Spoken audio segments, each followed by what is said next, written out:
Rider Nation is ready, as it will be a packed house at Mosaic Stadium for the 59th edition of the Labor Day Classic between the Blue Bombers and the Riders. In this one, a monster meeting between the two rivals. Winnipeg flying high, winning 3 straight, while the Riders haven't recorded a victory since July 19th.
Zachary Collaros has not had the year most expected he would have, but what happens before the Labor Day Classic means nothing now. Zach is 6-1 in Labor Day Classics, with his only defeat coming last year. Tell Trevor Harris that nothing matters prior to Labor Day. Tell you what, he's probably still stinging from a couple of poor decisions last week that cost him a football game. He's looking to turn that around this afternoon.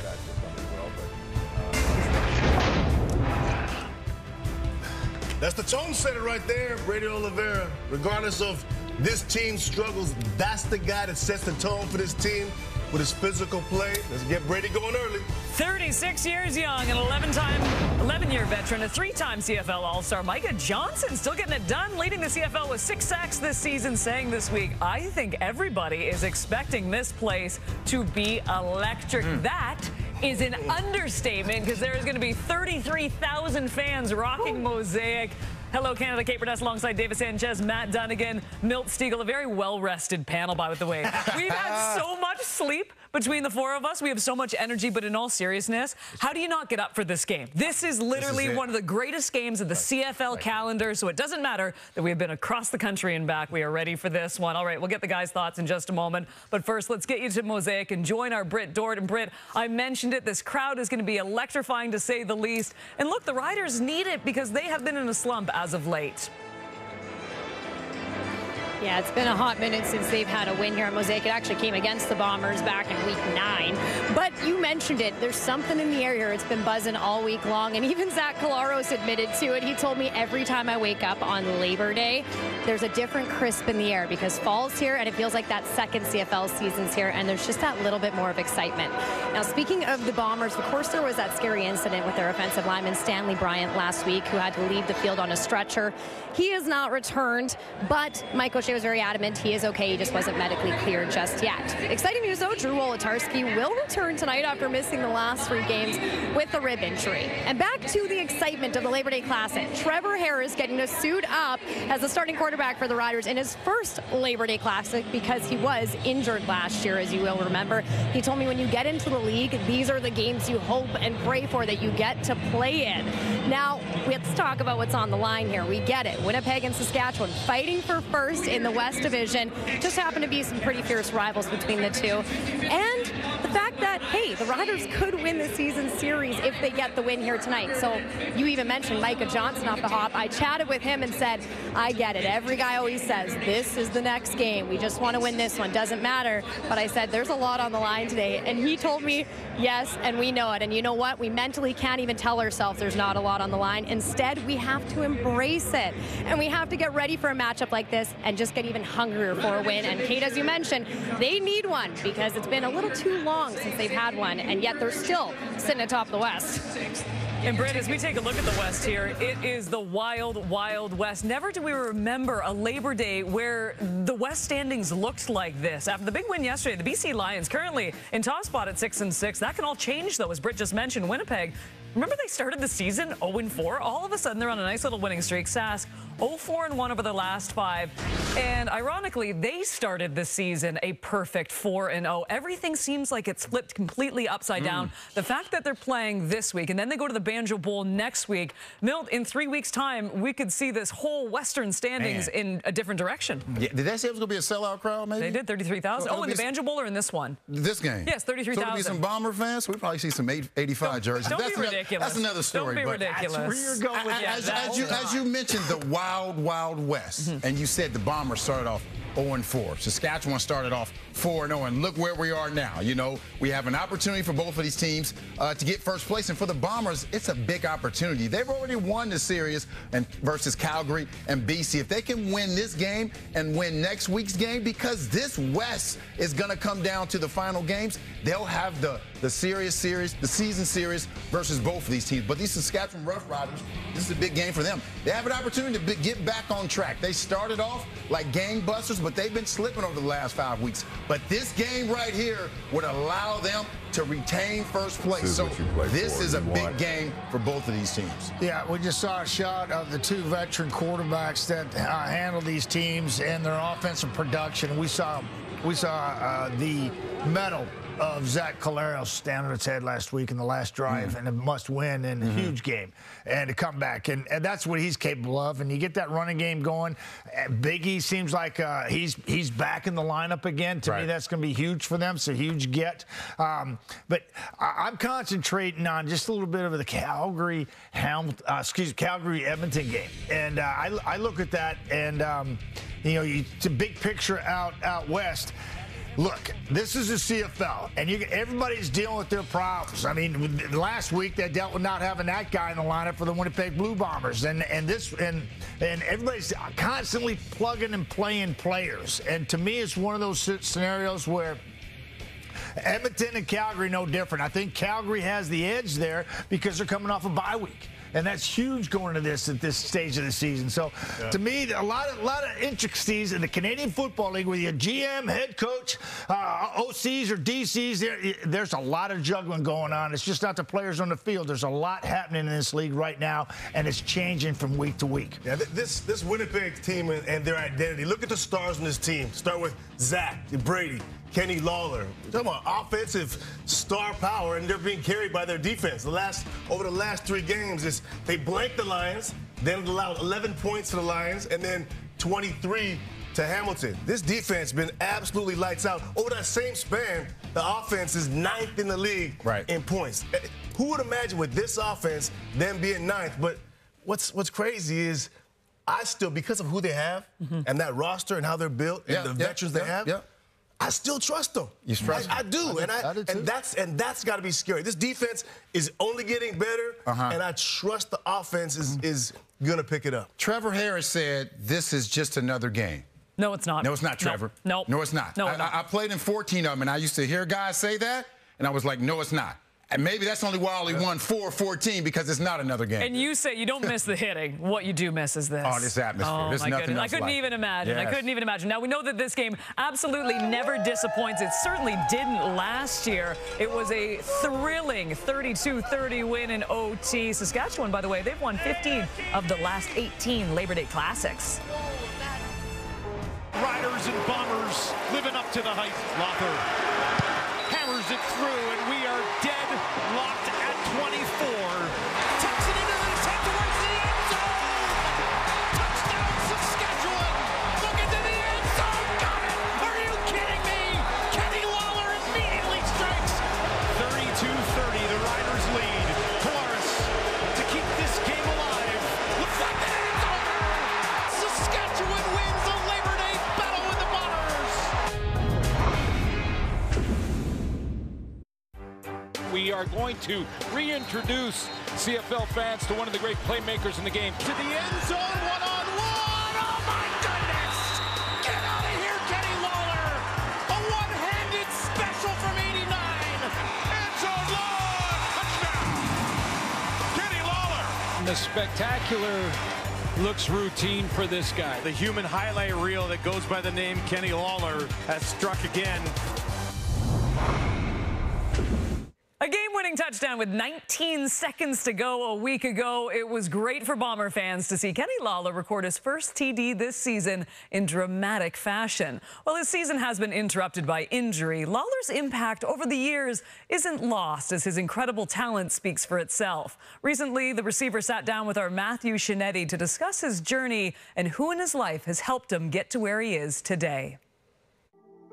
Mike O'Shea doesn't let a lot of people from the media in. He's very much, there's coach speak, but enough of us who've been around the CFL community, the CFL family, know what his players mean to him. What kind of relationship do you have with Mike O'Shea? Mike O'Shea would probably be, I tell him, but he's played a very, very beneficial role in my life as far as being a role model, a father figure, a great husband and father, team leader, someone who actually gets young men to buy into something. And the way he does it is like no other. And then not only that, early in my career, when I knew I was messing up, he was someone that instead of scolding me, he would. But when it came to tough love, I was that person that received it very well. And Mike O'Shea, in the beginning of my career, he would give me that tough love, knowing that it was going to be benefiting me. If I did something wrong, he would get on me because it was probably something that I needed to be get on for. But he would now bring it back and tell me why, where, and that I messed up. And then how I could be more so, we all hear it, a better teammate. And now if I could be a better teammate, how that's gonna really affect all my life. And when I've actually bought into just the teachings and everything that he actually says in that team meeting room, I now apply that not only to football, but my overall life. And I've learned that actually, through Mike O'Shea, just because he leads us and he speaks to us not like a coach, not like any other coach. And he actually cares about the team. He actually wants to see us reach our fullest potentials, not as football players, but as men. So much of what your position is guys, they talk the talk, right? They try to big themselves up. Walking the walk is difficult because it's a tough sport. You walk the walk in terms of what you do and the plays you make. How much of that now, in this point in your career, are you transitioning to the person, the man you want to be? That's not about talking the talk of, I made a mistake and I learned a lesson, that you want to walk the walk as you talk about, be of service to others, give back to others. I went ahead and experienced it so you don't have to. Is that really a combination of the family you have in your own family with your mom and your dad and the family that you have with the Bombers? Yeah, no, that's exactly what it is. Couldn't have said it better. Me growing up, I was a knucklehead. I had great parents, but I had a listening problem. I wouldn't listen to certain people if it was about anything other than, if it wasn't about football, you know what I mean? I just didn't apply myself in certain ways. Even in the professionals, even in college, I loved the sport, but somewhat of still a knucklehead. I wanted to walk the line, and it wasn't until I got to the Winnipeg Blue Bombers as to when I really understood how to be a professional. If I would have came to the Winnipeg Blue Bombers first, I would have been the best professional.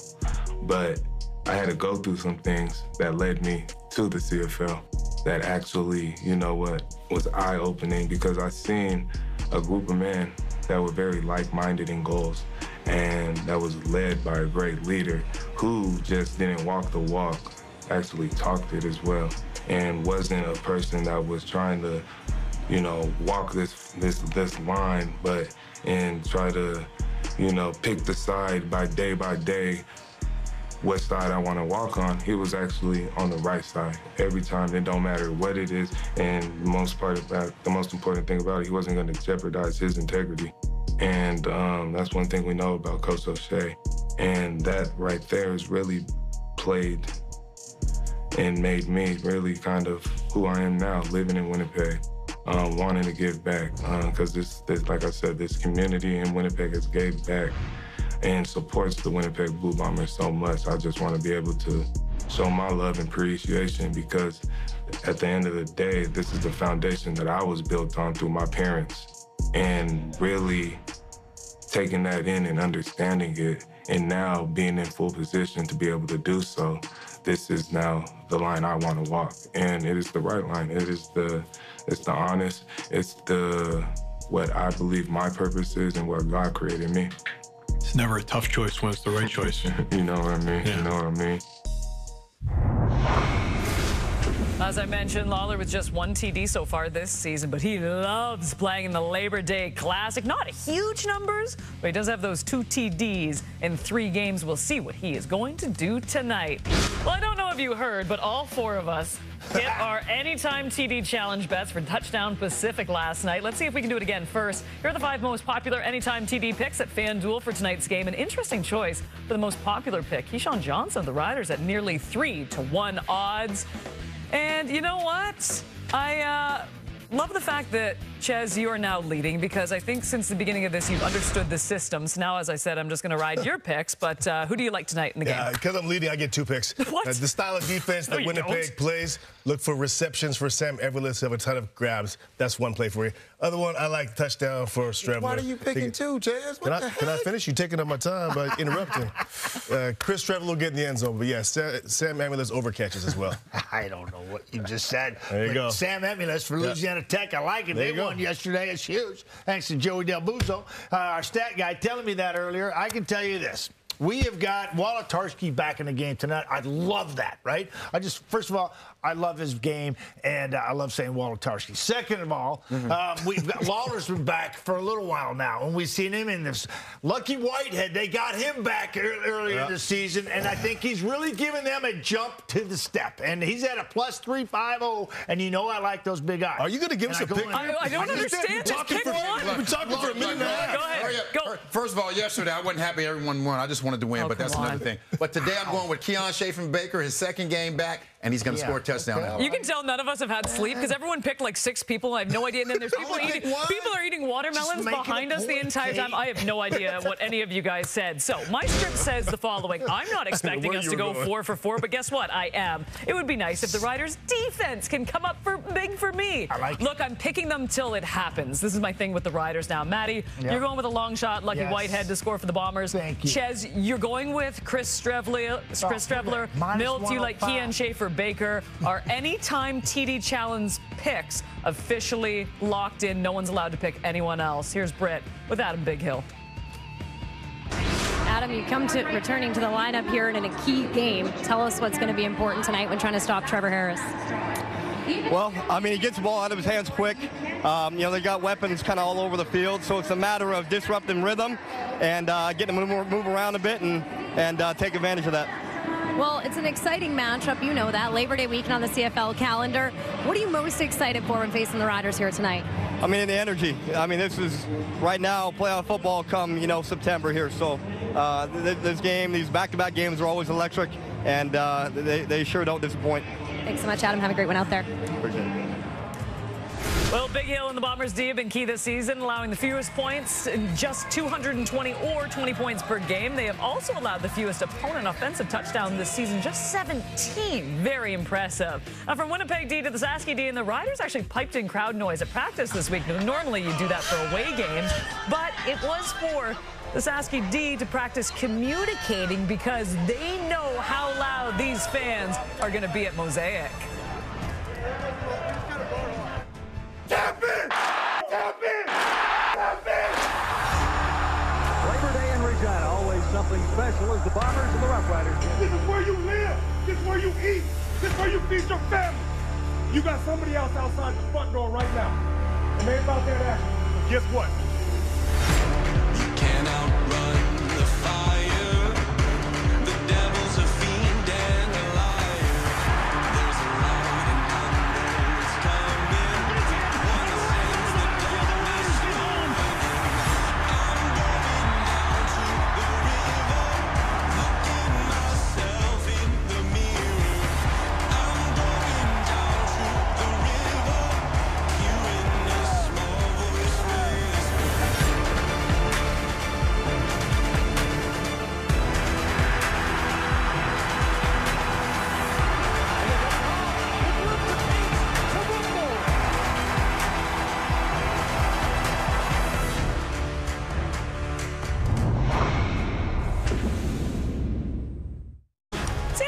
Dallas ranks third in CFL in targets with 88, receptions with 60, and yards after catch with 275. Looking for much more today in front of a sold-out crowd. Here he is standing by with Brent. Well, Sam, your third Labor Day Classic as a Saskatchewan Roughrider. Tell me about the excitement heading into today's matchup. Hey, like you just said, the excitement is off the roof right now. So we just excited to be here, and every day is a Labor Day Classic. It's going to be a classic one. Given how tight this West Division is, how key is it going to be for you guys to come out here and have a fast start tonight? I mean, we haven't won a game in like a month and a half, so it's really important for us to get that W tonight. All right, we'll have a great matchup out there. Thank you. There it is. He promises a classic to be a classic. Davis Sanchez, what are your keys to victory tonight? Yeah, looking at the defense of the Winnipeg Blue Bombers and the quarterback, Trevor Harris, who gets the ball out extremely fast. But I want to talk about what they do on defense. They play a defense that really makes you, it's called top down. They make you get the ball out, and then they rally. They'll rush 3, they'll rush 4, and then they'll rally. Tyrell Ford on the corner is a guy, mostly when you're playing cornerback, you try to stay square as long as you can. But he opens up his hips. He knows he's got time to get out of his breaks, and he does that as good as anybody in the league right now.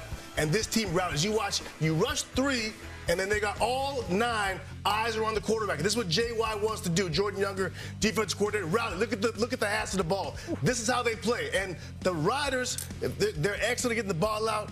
Trevor's as good as anybody. So watching this matchup between them two, getting the ball out, and then Winnipeg rallying. The Labor Day Classics come down to playing bully ball. It comes down to who wants it more. And typically games, hits are cleaner, they're more crisp. And that guy right there is the key for this game for me and the Winnipeg Blue Bombers, is dominate the line of scrimmage. Play some Brady ball. Play some bully ball. It's going to help the big boys up front. It's going to protect your quarterback to some degree. And the same thing for Saskatchewan, Milt. They've got to be able to run the football minus A.J. Ouellette. They got Frankie Hickson, who did a great job for them in the loss last week against Toronto. And so, to me, this comes down to controlling the line of scrimmage and playing some smash-mouth football. Labor Day Classic. There's nothing else like it as far as hype and atmosphere besides the Grey Cup. It's going to be a nail-biter. Remember last year, 32-30 overtime victory won by the Saskatchewan Roughriders. It's going to come down to the final 3 minutes. And what does that mean? These kickers are going to decide this game. Castile, Lawler, they're going to step on the field, maybe both of them, and have an opportunity to win or lose this game. So in my opinion, these kickers, and I know we don't like to talk about them too much, will decide this game more than anyone. I know Milt Steele slept like 2 hours. You get me hyped about this game no matter what. I wish I could unretire and go back to the Labor Day Classic. Maybe we'll even see some 85 jerseys in the stands. Just kidding. It's going to be a sea of green. I promise you that. Meanwhile, Saskatchewan looking to win this series in the tiebreaker with Winnipeg for the first time since 2019. Everyone is ready to go. The fans, AJ, absolutely everyone. Will get you to Mosaic right after this. Not where you want to see that guy. True.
A sold-out crowd for the 59th edition of the Labor Day Classic between the Roughriders and the Blue Bombers. Saskatchewan has won 15 of the last 18 Labor Day Classic meetings with Winnipeg, including a thrilling win in OT last season.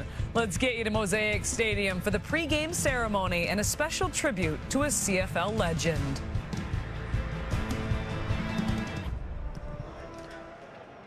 It's with heavy hearts that we take a moment to pause and recognize the passing of a beloved member of Rider Nation, Coach Ken Miller. Now a look back at his time with your Saskatchewan Roughriders.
Football fans, we now ask that you rise and join us in a moment of celebration as we recognize the life and achievements of Riders great Ken Miller.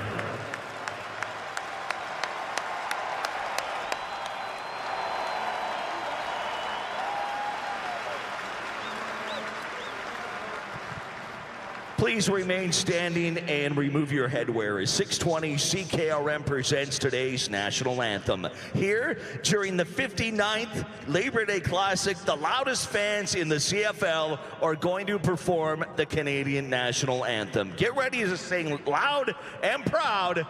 Here we go.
Give yourself a hand. Well done, Rider Nation. What a great-looking crowd. It is one of the greatest games on the CFL schedule. 33,000 fans ready to rock for another Labor Day Classic between the Riders and the Bombers. To Mosaic for kickoff next.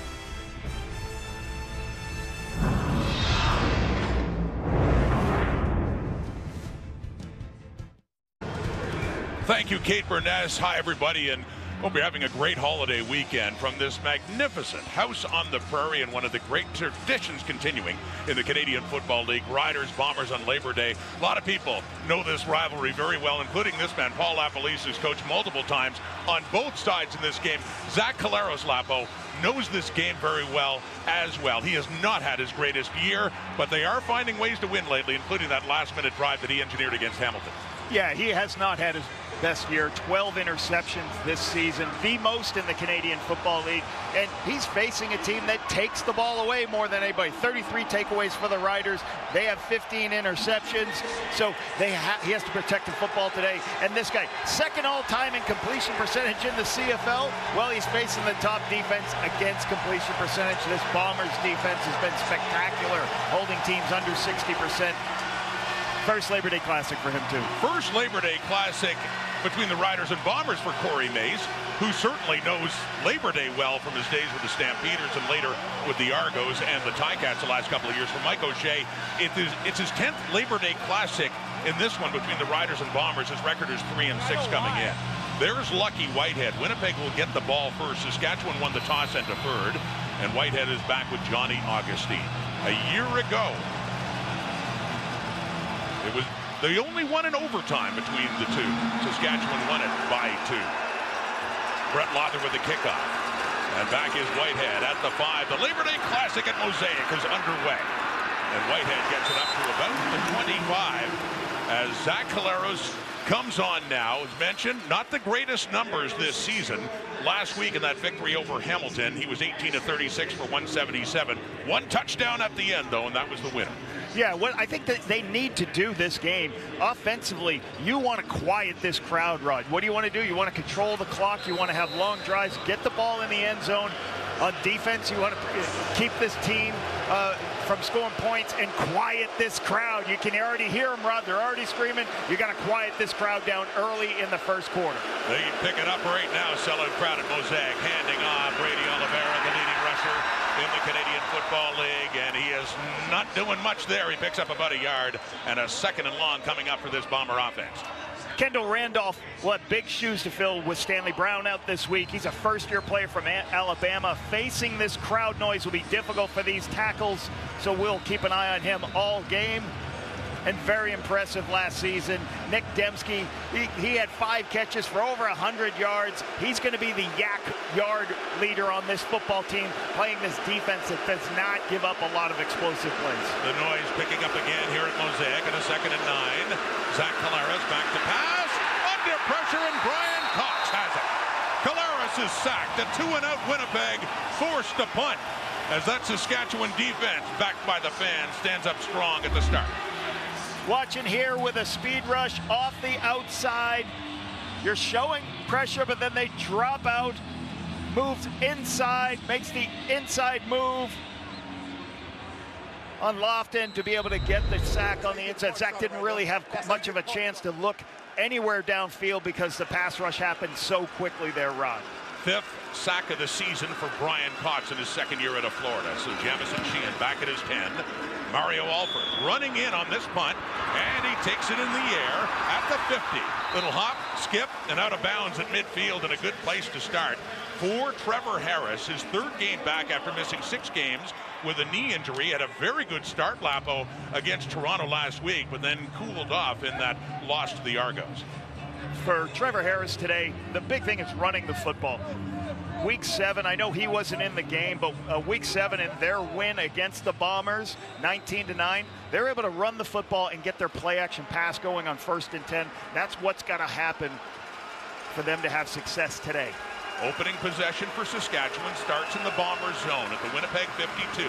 Out of shotgun, Harris throwing right away. It is knocked away. It is tipped at the line of scrimmage. As you will often see from that guy, Willie Jefferson. We asked Trevor Harris about how difficult it is dealing with the height, the length of Willie Jefferson, who knocks another one away. What the defense of this Bomber said, we have to stop the quick throws of Trevor. We know he's accurate. We know he throws it quickly. We've got to get our hands up and make plays on the ball, and you see it right there. The best ever probably to do it in the Canadian Football League, Willie Jefferson, his big meaty paws up there. A legend not only for the sacks, but for all those knockdowns. Number 5, Winnipeg. 2nd and 10. Harris to throw again. Takes a deep look. Down the rail. It's nearly intercepted by Terrell Bonds in coverage on Dante Myers. Just one-on-one, and Bonds nearly came down with it, so a 2-and-out for the Riders. This defense forces the corners to do a lot of things on their own. You're going to see this matchup right there. And Trevor knows I'm going to take this matchup to Bonds. This is exactly what they want to do. It's a double move play because these Bombers make breaks on the football so quickly, and they read into the backfield. So a great call, just a little bit. They wanted a little bit more on it so they could make that play. So Saskatchewan punts. It's Adam Korsak sending it to Lucky Whitehead down at the 11. A punt of 42 yards. Whitehead, the 4th different returner that the Bombers have used this season. And just a couple of yards. Zach Collaros after a 2-and-out. Coming back. A place he knows very well, as said from both sides here in Regina. Zach Collaros is tied in CFL history for the most wins in Labor Day Classics by a quarterback at 6-1. Actually lost Lapo for the first time last year in overtime here at Mosaic. His ability to make sure he sees pictures. He talked about it this week that I got to make sure I don't force any bad throws, bad decisions. What I talk to quarterbacks always about, don't get bored. Don't try to take shots against a defense that's going to play a lot of zone coverage. He says, I got to make sure I see the pictures and throw the checkdowns when the checkdowns are there. From the Winnipeg 21, second possession, play action fake, and a deeper throw, and that one heads out of bounds. It's Deontay Williams' way looking for Drew Wolotarski back in the lineup. How about that Rough Rider defense? Micah Johnson, CFL sack leader with 6 sacks. The 11-year veterans have a rebirth working with his old teammate, his old position coach, and his old head coach in Corey Mace. CJ Rivas had outstanding 10 tackles last week, 2 goal line stops to prevent touchdowns. He's been outstanding. And speaking outstanding, Roland Milligan, Zach Collaros better know where he is on every play. Leads the CFL in interceptions, pass, knockdowns. At the 21. Winnipeg deep in their zone, 2nd and 10. Collaros to the left. He completes that one to Kenny Lawler. And that's a first down across the 30 for the Blue Bombers. Those two connected in a big way late in the game last week in Winnipeg against Hamilton for the winning touchdown. And this is what you're talking about. Look downfield. You can't find something. Find the crossing routes. Adam Auclair has got to chase him. And, man, this is a zone structure where Adam Auclair can't allow a guy to go inside. But good decision by Zach. Get it in the hands of his talented receiver, Kenny Lawler. He's going to try to get as many matchups with Kenny Lawler as he can. The Bombers advance the ball up to the 32 now. Kenny Lawler missed a chunk of the season with injury. Once again, faking to Oliveira to the left. That is caught. That's the rookie, Kevin Sklercius, the big receiver out of Connecticut. And he has another first down for Winnipeg as it get up closer to midfield. Yeah, I like this. This is having a tight end at the end of the line of scrimmage. You fake a run opposite the tight end releases, everybody lifts, you throw it outside, and this is a great, 9-yard game to put them in what you call Strebler vision right now. Here comes Strebby coming into the game. You got a 2nd and 1 opportunity to make sure you can get that first down. Or is there a shot coming, Rod, on 2nd and 1? Would they do that on 2nd down, Lapo? I would. Yeah, I was going to ask you. What would? Because you don't get man coverage. You can get an opportunity for man or cover 0. So I said Clarence had the first down, but yeah, he had 9. So Chris Strebler comes in to finish that up and get the first down. Mentioned the best quarterbacks in terms of Labor Day success, and Collaros in there in a pack at 6-1. Bo Levi Mitchell, who plays tomorrow against the Argonauts and looking to lead the way at 7, as is Zach Collaros. You see Darian Durant, one of the great quarterbacks in the history of the Saskatchewan Roughriders, working Rider Radio. And I know you coached him, and fond memories working with Darian Durant. Yeah, we were 3-0 as working together as a Rider coach and a Rider quarterback on Labor Day. We had wins every year. 1st and 10, Winnipeg 43, a flag is out. That one coming in on the coverage. It was intended for Kenny Lawler. Marcus Sales knocking that one away, but a flag with the snap of the ball. going against Saskatchewan as signaled by the referee Tom Valesi. Offside. Winnipeg number 10. That penalty is declined. So you're getting into the biggest thing that happens in this game is crowd noise. You have to have an understanding. You're going to have to do a silent cadence all game, so the crowd noise is going to be a factor. You don't want to get too many of these penalties because it's only going to energize the crowd even more. There's so many things when you have a home team that has 30,000 people and that can help your cause. It's going to make everything harder, from how much motion you do, how many speed sweeps you do. So this crowd noise will be an issue all night. Excuse me, penalty against Winnipeg and Nick Dembski. 2nd and 10. Deep shot. Intended for Ontario Wilson. He has it. Big first down, Bombers down to the Rider 20. And that might just calm down the largest Mosaic Stadium crowd in the history since they moved in 2017. You've got a throw right to the middle. You'll notice that there's nobody in the middle of the field. And what happens is when you void the middle of the field, you throw the ball right to the middle of the field. Zach recognizes nobody in the middle. They take the shot. This is a great throw and catch, and it's very interesting. Saskatchewan's game plan is not to pressure a lot. That's a first early pressure by the Sask defense, and they get stung by it. Ontario Wilson in his first year with the Bombers. Biggest play of this game so far. Faking the handoff, throwing again, and the first catch in a while for Drew Wolotarski, who was injured back in week 8 in Toronto, a rib injury, so back after missing 4 games. Wolotarski with the catch and a 1st and goal coming up now for Winnipeg. Yeah, just a staple of what this Bomber offense do. They run the ball so well, and Zach is he can maneuver outside the pocket well and throw from every arm angle, so he just kind of pulls it on a zone read. If the end crashes down, now he's got a couple of routes. He loves throwing to Drew Wolotarski. Nice easy throw for a first down and put him in red zone. Down to the 9. Winnipeg threatening, scoreless tie. Labor Day at Mosaic. The rivalry continues, and the Bombers in position to strike first.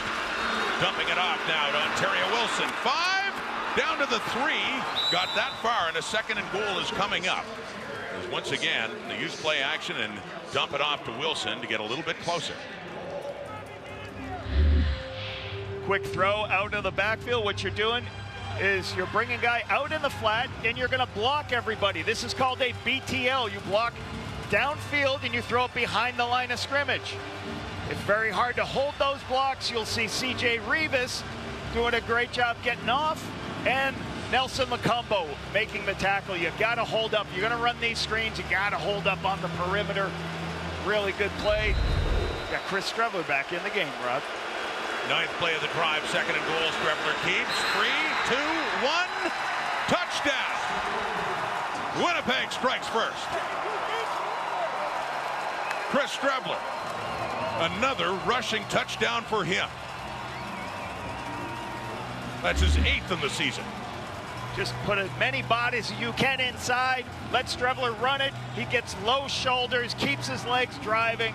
It's going to be very hard to stop when a quarterback is 2 yards from the line of scrimmage. And you can see that happen all year. Rod, the top scorers in the Canadian Football League are all backup quarterbacks. We were marveling at how Brady Oliveira still doesn't have a touchdown this season. That was a point you were making, that once you get close enough, every team is a short yardage QB, and Winnipeg certainly has one in Chris Streveler. Sergio Castillo now out for the point after try. Put down by Jamison Sheehan. One more on the board. Touchdown number 8 for number 17, Streveler. And Winnipeg on a big play set up by that big strike to Ontario Wilson. Labor Day Classic in Regina and a 7-0 Bomber lead. Talked about how important it is to start fast on this drive. You want to quiet this crowd. Kenny Lawler a couple underneath throws. Mercius on some play actions. And they responded after a penalty with this huge shot downfield. Gives them opportunities, quick throws, get the ball in the perimeter, and get Streveler to get in. This is exactly what you got to do. Now defense go get a stop, and all of a sudden you're out of the you're ending the first quarter, and the crowd has not been involved. And they did overcome that penalty from the crowd noise, Rod. They did, and it's a 9-play, 89-yard drive, Lapo, in just over 5 minutes. So 7-0, Winnipeg leading in this Labor Day Classic. And the kickoff now to Mario Alford, who gets it up to the 29. So the last time the Riders had the ball in their opening possession, they went 2 and out. Trevor Harris back on again on this Labor Day Sunday. I'm Trevor Harris, quarterback for the Saskatchewan Roughriders. More heat coming, good protection, end zone look, and a touchdown. Empty backfield for Harris. Looks towards the end zone. And you're watching the Labor Day Classic on TSN. Trevor Harris, no stranger to the Labor Day Classic, but when he was with the Argos and with Edmonton, this is his first Labor Day Classic with Saskatchewan. And handing off to Frankie Hickson, who has been the running back since the injury to A.J. Ouellette, just a couple of yards, as Tony Jones among those with Winnipeg to stop him. Have a look at that Saskatchewan offense. Left tackle Trevor Reed is going to need to be at his best stopping this pass rush of the Bomber, as the tackles are asked to do a lot against this talented defensive front. And Deontay Myers quickly becoming a top target for this team. He's got 19 catches and only 3 starts, and he averages 8 targets per game, Rod. Yeah, Deontay Myers last week had just 61 yards in receiving after 101 in his first 2 games. It's had quite the torrid start as a receiver for the Roughriders. It's 2nd and 8 at the Saskatchewan 32 for Harris. He checks it down to Hickson, takes off across the 40. And Frankie Hickson does pick up a first down for Saskatchewan. Their first down in this game. Trevor's making very good decisions by what happens as the coverage lifts. They're rushing 3, dropping 9 into coverage. He can't find anybody. He flips his hips. He knows he has Hickson, who's very talented with the ball in his hands. Get the ball to him. Easy first down. In his 3rd year out of Liberty, and as said, replacing A.J. Ouellette, who is still injured and out. This is Hickson's 5th game start. Faking to him. Throwing on the first down to Keyshawn Johnson. He's been a big part of that Rider offense as Johnson gets it up to midfield, and the sticks move again for Saskatchewan. You're going to see them walking out, and they're just going to run a curl, one in the flat, as they're just trying to do a zone read and release. And then you see Keyshawn just sit down in the zone as the underneath coverage expands, as Reddick Cranby expands, gets you a nice easy throw. I like using his legs. I like getting Trevor on the move. It's a nice easy first downs on first down. So up to midfield are the Riders, down 7 early on. Throwing again and nearly picked off with Dietrich Nichols jumping in front of the intended receiver for the Roughriders there. Nichols, big part of that Winnipeg secondary. Willie Jefferson's got a different role this season, but he can still make amazing plays. Look for him to knock down those quick passes like he's already started to. Adam Bighill returns after a hamstring issue. They get their smartest defensive player back in the lineup, and Tyrell Ford is having a spectacular year leading this team. 4 interceptions. He's got the vision and recognition that's key to the success of a field corner. Changes at both quarters this season for the Blue Bombers. Terrell Bonds on the other side, and yeah, Ford having a year. And on that second down, it's caught. First down. He and Schaefer Baker has the catch, and he's thrown down late after the whistle blows, but on the move with the Saskatchewan Roughriders down inside the Winnipeg 40. Good vision by Trevor here. There was a high halfback, and what does that mean? There's going to be a soft spot for a curl route. He sees the curl, gets the curl, throws it in front, and gives him a good opportunity. So you see Holm playing high. He just wraps around. Bighill expands, gives him that throw underneath to put them in field goal range, Rod. He had a couple of catches, Lapo, last week for just 11 yards in Toronto. Coming back after missing 4 games with a shoulder injury. Here's Sean Bain, his first catch of this game. Takes that one and works it down to around the 35. And this is what you hear everyone when they face Trevor Harris talk about. They say the ball comes out of his hands quick. He's going to throw a lot of completions, and he stays on the field. He's going to create drives, and he's going to move the ball down the length of the field. So that's why they're talking about, all right, we got to make sure we disrupt him somehow, whether it's put our hands up, knock him down, because this defense doesn't want, this defense is best when it's 2nd and long for them, just like Captain Obvious, every defense 2nd and long that they want, but 2nd and 6 lets them do a lot of different things. Right from the Winnipeg 35 now for Trevor Harris. He has time. Little pump fake. And he looks like he's going to take off. He does. You don't see him run a lot, but he slides and gets down near the 25. The drive continues. Another first down for Saskatchewan. They walked out. They walked the tailback out. So this, as you see, there's no back in the backfield. This is called empty. So what happens is everybody expands. And as he's trying to find something, the pass rush, there's nobody going to be really accounted for Trevor Harris. He knows that, recognizes it, so he can take it to get the first down, because the Bomber defense is turning and running with all the underneath coverages. That leaves him wide open to get that first down. Good response here from the Riders after Winnipeg took the lead. Their first possession's a 2-and-out, but they're on the move now. They're at the Winnipeg 25, faking the handoff, faking the pass, and finally just throwing it away is Harris. In his first appearance against Winnipeg this season, Shea Patterson started the last game 6 weeks ago that the Riders won 19-9. I like what Trevor talked about this week. He's like, I got to make sure that I do my best to make sure I keep us in manageable positions. He talks so highly about this defense for the Bombers, whether it be Willie Jefferson, the job Jordan Younger's done in the back end. And he's like, we have to find success on first down, or else we don't want to live in this world of 2nd and 10 against this top-rated defense. After missing 6 weeks, he had a very impressive return against Montreal in a loss. Then cooled off last week in Toronto. A little shuffle pass up the middle to Samuel Emelis. And he breaks some tackles at Emelis. Another first down Riders as they get a little bit closer inside the 15. I love this call. What's happening? Watch this. The tailback's going to leave. What does that do? That empties people out of the backfield.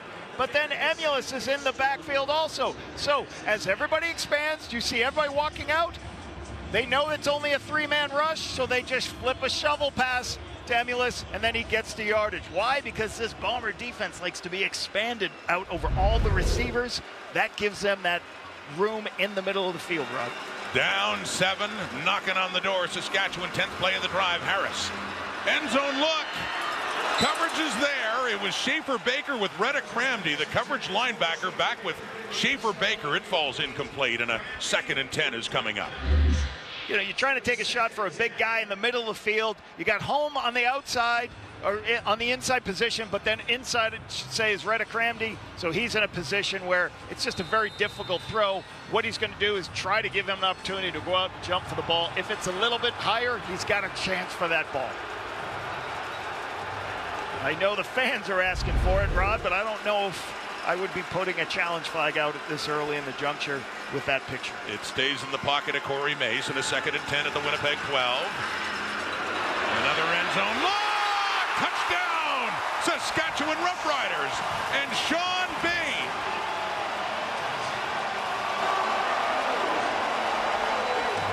His 3rd touchdown. She is 5th. He had 3 in opening day against Edmonton, but adds another one here. He gets over the top of Nick Hallett as Nick Hallett's underneath. He's waiting for an inside breaking route. And Bain just goes over the top. Trevor does a spectacular job of recognizing that there's nobody over the top of Hallett. I can just throw it to a spot in the back of the end zone that's protected to make the play. And I know Sean Bain, they're really looking forward to trying to get him more involved, Rod. The last couple weeks, he has not been as part. It did cool off, and as mentioned, that opening game in Edmonton, Bain. 3 touchdowns. 3 touchdowns, and late in the game, too, in the big comeback win by Saskatchewan. They haven't won since they beat Winnipeg back in July the 19th. They come back and tie this one. Harris to Bain. 7-7 tie. Labor Day Classic at Mosaic.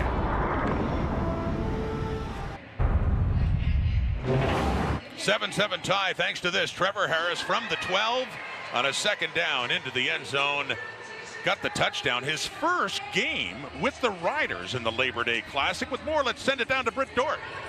Yeah, of course, he was on the team last year, but unfortunately was injured, so his first start here as QB in Labor Day. He's experienced Labor Day amongst his CFL career, but he told me, I'm probably most excited to see what this crowd can bring to the table. And he and Corey Mace picked a good one to have their first Labor Day here at Mosaic. As you mentioned, Rod, the largest crowd they've had at this new stadium so far. Corey Mace actually played his first CFL game on Labor Day. That was, of course, back when he was with the Stamps. But he's 9-1 on this weekend between his playing and coaching career. So, hey, good stat to have coming into this one. He told me, Britt, I'm gassed up. This is what you play for. This crowd alone.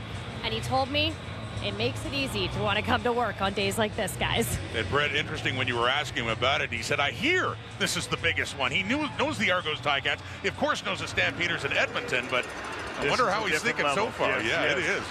Crowd involvement here at Mosaic. And Riders just getting on the board. And that touchdown to Bain. Here's Lucky Whitehead on the return up close to the 30 for Winnipeg. So after both teams went 2 and out to start this game, touchdown drive. Zach Collaros won the last time Winnipeg's offense was on the field. And now it's a 7-7 game. And yes, for Zach, that's a great drive. Now they just got to see how can they respond, because now you're going to have a loud, fired up crowd going. I like what they're doing with the underneath run game, and just make sure, like last week it was Brady Ball, 120 yards. How do they continue to get him going? But this is the second best defense in the Canadian Football League at stopping the run. By the way, these Labor Day Classics, just about always close. Down inside the final 3 minutes, one possession. And on that, to Lucky Whitehead. And he gets it up across to about the 33. And that is the end of the first 15 minutes, a fast quarter. And touchdown drives from both, some big defensive plays as well. Strebler takes it in for the Bombers. Saskatchewan answered back. Harris to Bain. 7-7 Labor Day in Regina.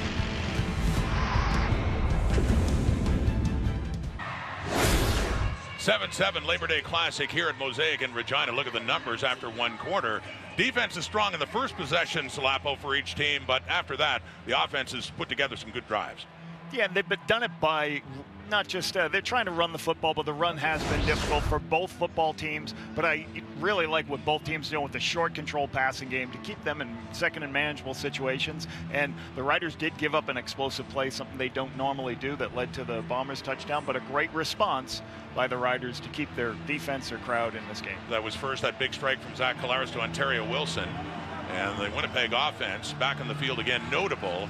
On the left side of that offense, you see Randolph there, Kendall Randolph taking over at left tackle for the injured Stanley Bryant, or ill Stanley Bryant, who gave many a scare last week and thankfully doing so much better and watching now. But they chose to sit him out for another week. And what a staple, what an outstanding player in that Winnipeg offensive line for years. Intercepted, picked off Riders. And they're ruling that Marcus Sales was down after catching the ball as he takes it to the house anyway. Marcus Sales jumping in front of the intended Bomber receiver, and that's his third interception of the season, and went down after the pick.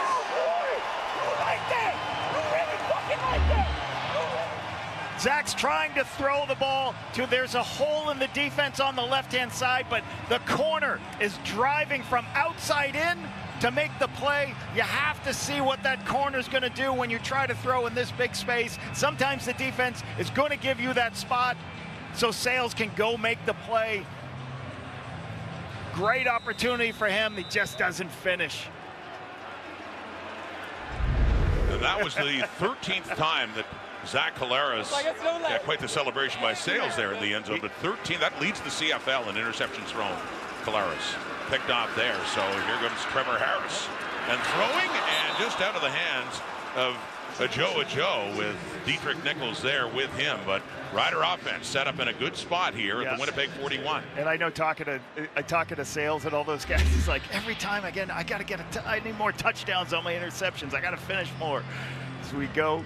Great play on the ball, trying to get that throw on the outside. I love Dietrich Nichols making a nice play. He's got great instincts watching him on tape. This is exactly what they want to do. Well, and get their takeaways, create short fields like they've always done, and put themselves in position, already in a position for a field. I was going to say, Lapo, they lead the CFL in giveaway takeaway. +1 on this night, throwing, but a flag is out. Just heading off Frankie Hickson's way, but a couple of flags out in the field. But yeah, in terms of turnovers, the last time they met, Winnipeg. Offside. Winnipeg number 5. 5-yard penalty. Repeat, second down. Well, Willie Jefferson offside there, but in the last game 6 weeks ago, Winnipeg turned it over 3 times, Saskatchewan none. Yeah, and those turnovers, Zach had one in field goal range, and then Nick Dembski was running the ball downfield and it was a huge explosive play, put them in field goal range at least, if not more, and Jamar Thurman made an unbelievable strip sack or strip on the football, punched it out, and caused a turnover in that last game. That was big. That was a 7-point difference at that point with the Bombers driving. That was back in July 19th, and the injured players, their center, Peter Godber. And the Riders have dressed only 6 offensive linemen for this one. The backup offensive lineman is Noah Zur. There he is, number 68. So they've had some key injuries on their offensive line. That's the left guard, Zach Fry. And it looks like Fry would be going in, the product of Western, would be going in at center for Godber, and Zur to come in at left guard for Fry. And this is something you're going to practice all week. You're going to make sure that he gets snaps. Playing that backup center is going to be a rotation through that as they continue to go. So a change in the O-line and a 2nd and 5 coming up here for Saskatchewan at the Winnipeg 36 and a 7-7 tie. Just a 3-man rush as Harris, as Tommy steps up, completes it to Dante Myers, who breaks a tackle, who gets inside the 20 and has a first down for the Saskatchewan Roughriders. Trevor recognizing that there's nothing open on the inside, so what I'm going to go look, I'm going to climb the pocket and find the outside one-on-one. Makes the beautiful play, but you need great pass protection. Watch what Fry does here. Him and Furlan do a tremendous job on Jake Thomas, giving him time to climb the pocket and bring it closer to red zone range. All the way down to the 18 of Winnipeg. Riders threatening. Last time they had the ball, they got a touchdown late first quarter. Handing off Frankie Hickson, nowhere to go. Push back, still on his feet though. Bumped, and he does well to get back to the original line of scrimmage a couple of times. Celestin Habe in on that tackle, but Winnipeg had a chance to take him down for a loss, and Hickson kept working. You want to have leg drive, you want to keep your feet moving. The hardest part in all run game in the Canadian Football League is when you get penetration like you had there by the Bombers. It just slows everything down and starts making you, and when you start moving horizontally, you're not going to get any yardage. So it forces the 2nd and long situation. So loss of maybe an inch, but 2nd down and 10. Frankie Hickson. Once again, the Rider running back in this game. Harris, and this passing down. 4-man rush. End zone long. Touchdown. Myers. First CFL touchdown for Dante Myers in his 4th CFL start. And the home side has taken the lead on this Labor Day Sunday. A 3-man rush here allows Trevor enough time to find the Myers moving inside on the post in the middle of the field after they clear out the inside routes. Mama, this for you. Myers continues to be a force, and only his 4th week on the roster, Rod. He made quite a statement his first couple of games. He had 8 catches for 101 yards in each of them. In Ottawa for his debut, and then at home against Montreal. Well, that one caps off a 5-play, 41-yard drive, aided by the turnover. So points off the turnover, and the point after by Brett Lother. Dante Myers. Trevor Harris has a couple of touchdown passes in this Labor Day Classic, including that one to Myers in his first year at Delta State.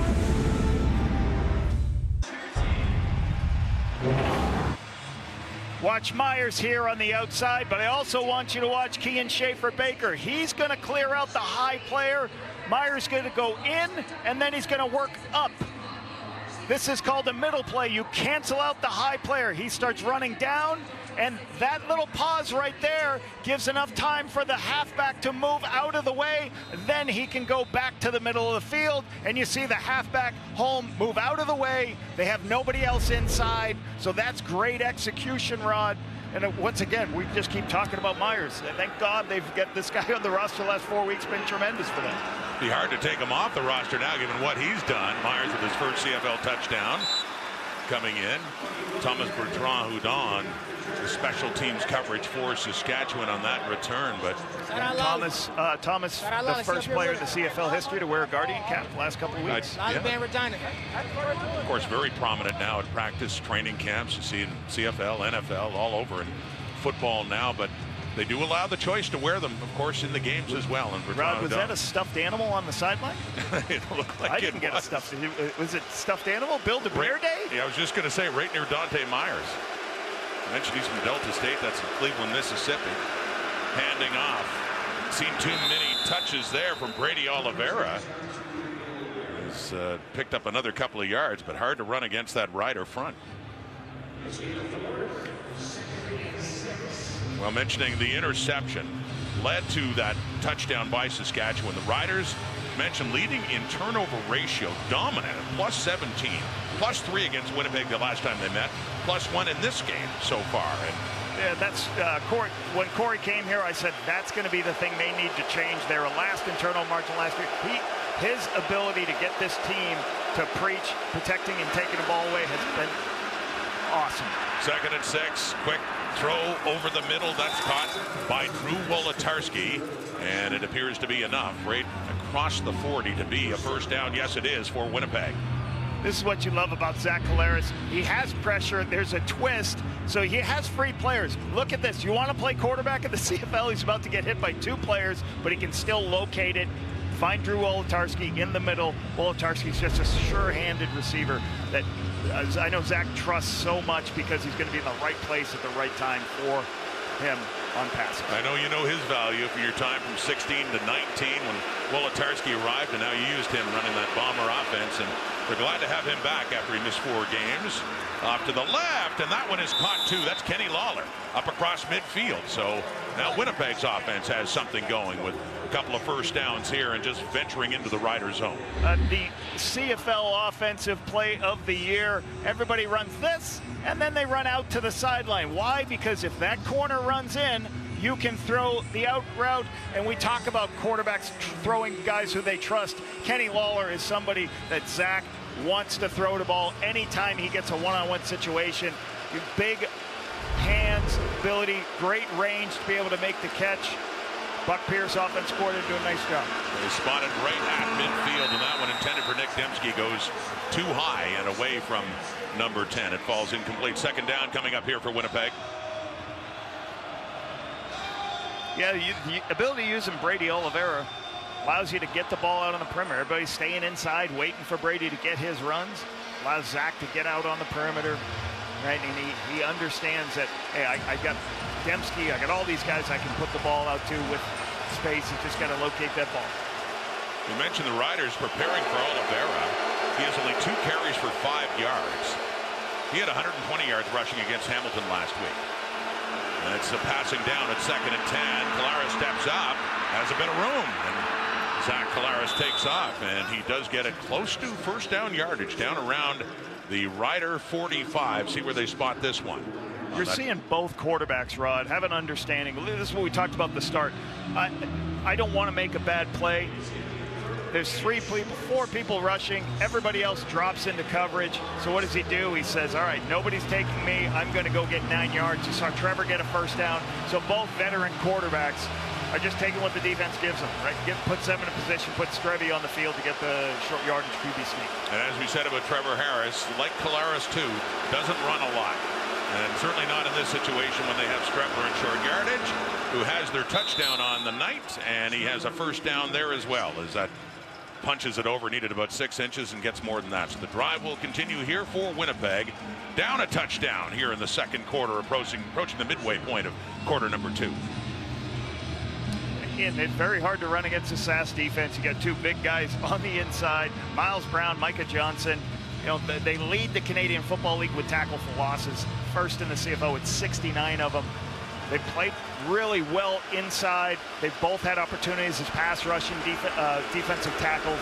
I think the Rider defense is using both those guys very well. And rotating in Caleb Sanders, who's in now for Johnson. Putting some pressure on. Open receiver. Touchdown, Winnipeg. Just like that, Nick Dembski, ex-Rider who once played in this Labor Day Classic wearing green and white years ago, gets another touchdown for Winnipeg in this big rivalry game.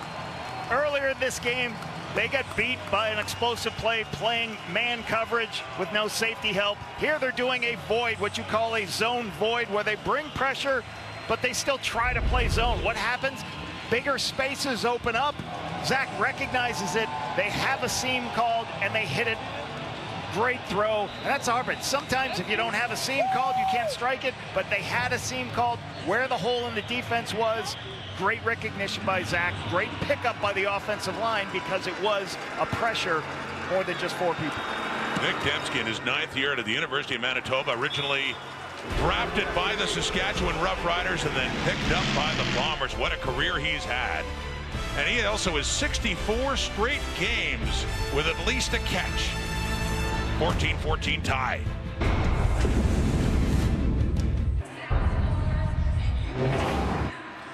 When teams zone blitz, you want to hit guys down on the seams. That's what happens right here. You're going to get multiple players running downfield, and what happens is you see 2 low players, not enough deep players.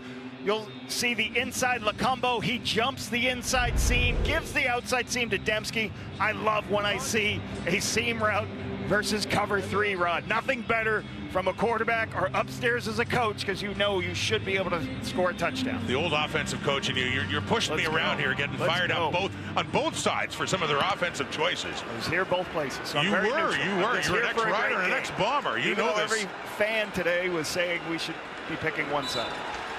Mario Alford just takes a knee on that kickoff. So Trevor Harris about to come back on with another point on the board there for Winnipeg and a 15-14 lead.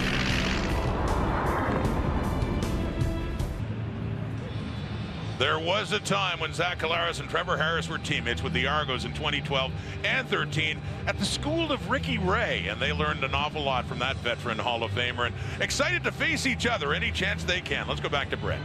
Yeah, they told me that during that time, they never actually determined who was QB2 behind Ricky Ray. So it was just constantly a battle between the two of them on the field, off the field, trying to make it into that spot. Now, the weird thing was they were also roommates at the time, but they said they're both so grateful for that time. Collaros told me he actually looks up to Harris, and Harris told me that iron sharpens iron, and that time together is basically what made them get to where they are today. And Harris throwing there, Brett, and that one's a little bit too far for Kean Schaefer-Baker, but yeah, I mean, mutual admiration. Trevor Harris, too. What Brett was talking about, the competition in that quarterback room behind Ricky Ray was really something. The most interesting thing he said was, I didn't have competition. I never had any competition until I got to the pro level. Yeah. And if you think, he was a starter in high school probably for 4 years, went to college, went to Edinburgh, probably started right away as a freshman, had a great 4-year career. And then when he goes to the CFL, I had to compete against Zach. I respected him. He was such a great player. That was the first time I really had to become as competitive as I could. Both from the state of Ohio. Harris stumping it off. He tried to get it to Sean Bain just as Bomber defender was bearing down on him. And you can see a little bit what Trevor and Mark Mueller are trying to do. So 2 straight plays. They're in what's called empty, so they empty out the backfield. So they have 6 wide receivers out there trying to stretch and create some space against this defense that drops everybody out themselves. So they're trying to create a little bit of space by using even the running backs as receivers on the field, but just 2 errant throws gets him off the field. So Adam Korsak is standing back at his 25. Lucky Whitehead, a lone returner back for Winnipeg. Bombers have come back and taken the lead after the touchdown to tie it, and then the single point, the Rouge on the kickoff. So a punt of 45 yards and a flag does come out.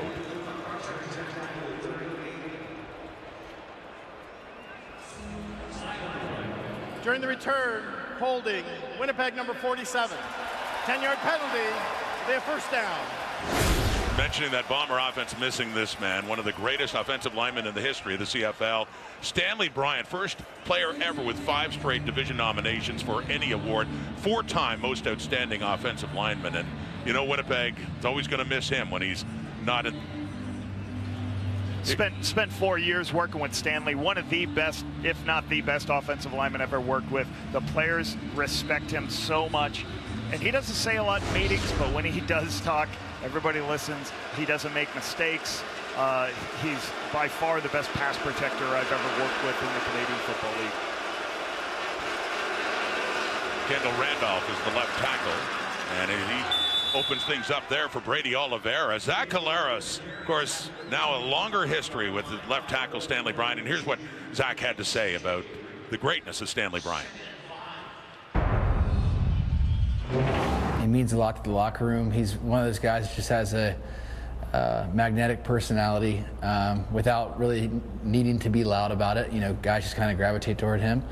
I'm sure he's laughing watching this right now, me singing his praises. But yeah, he's a great teammate. Obviously, I think he's the greatest offensive lineman to ever play in this league.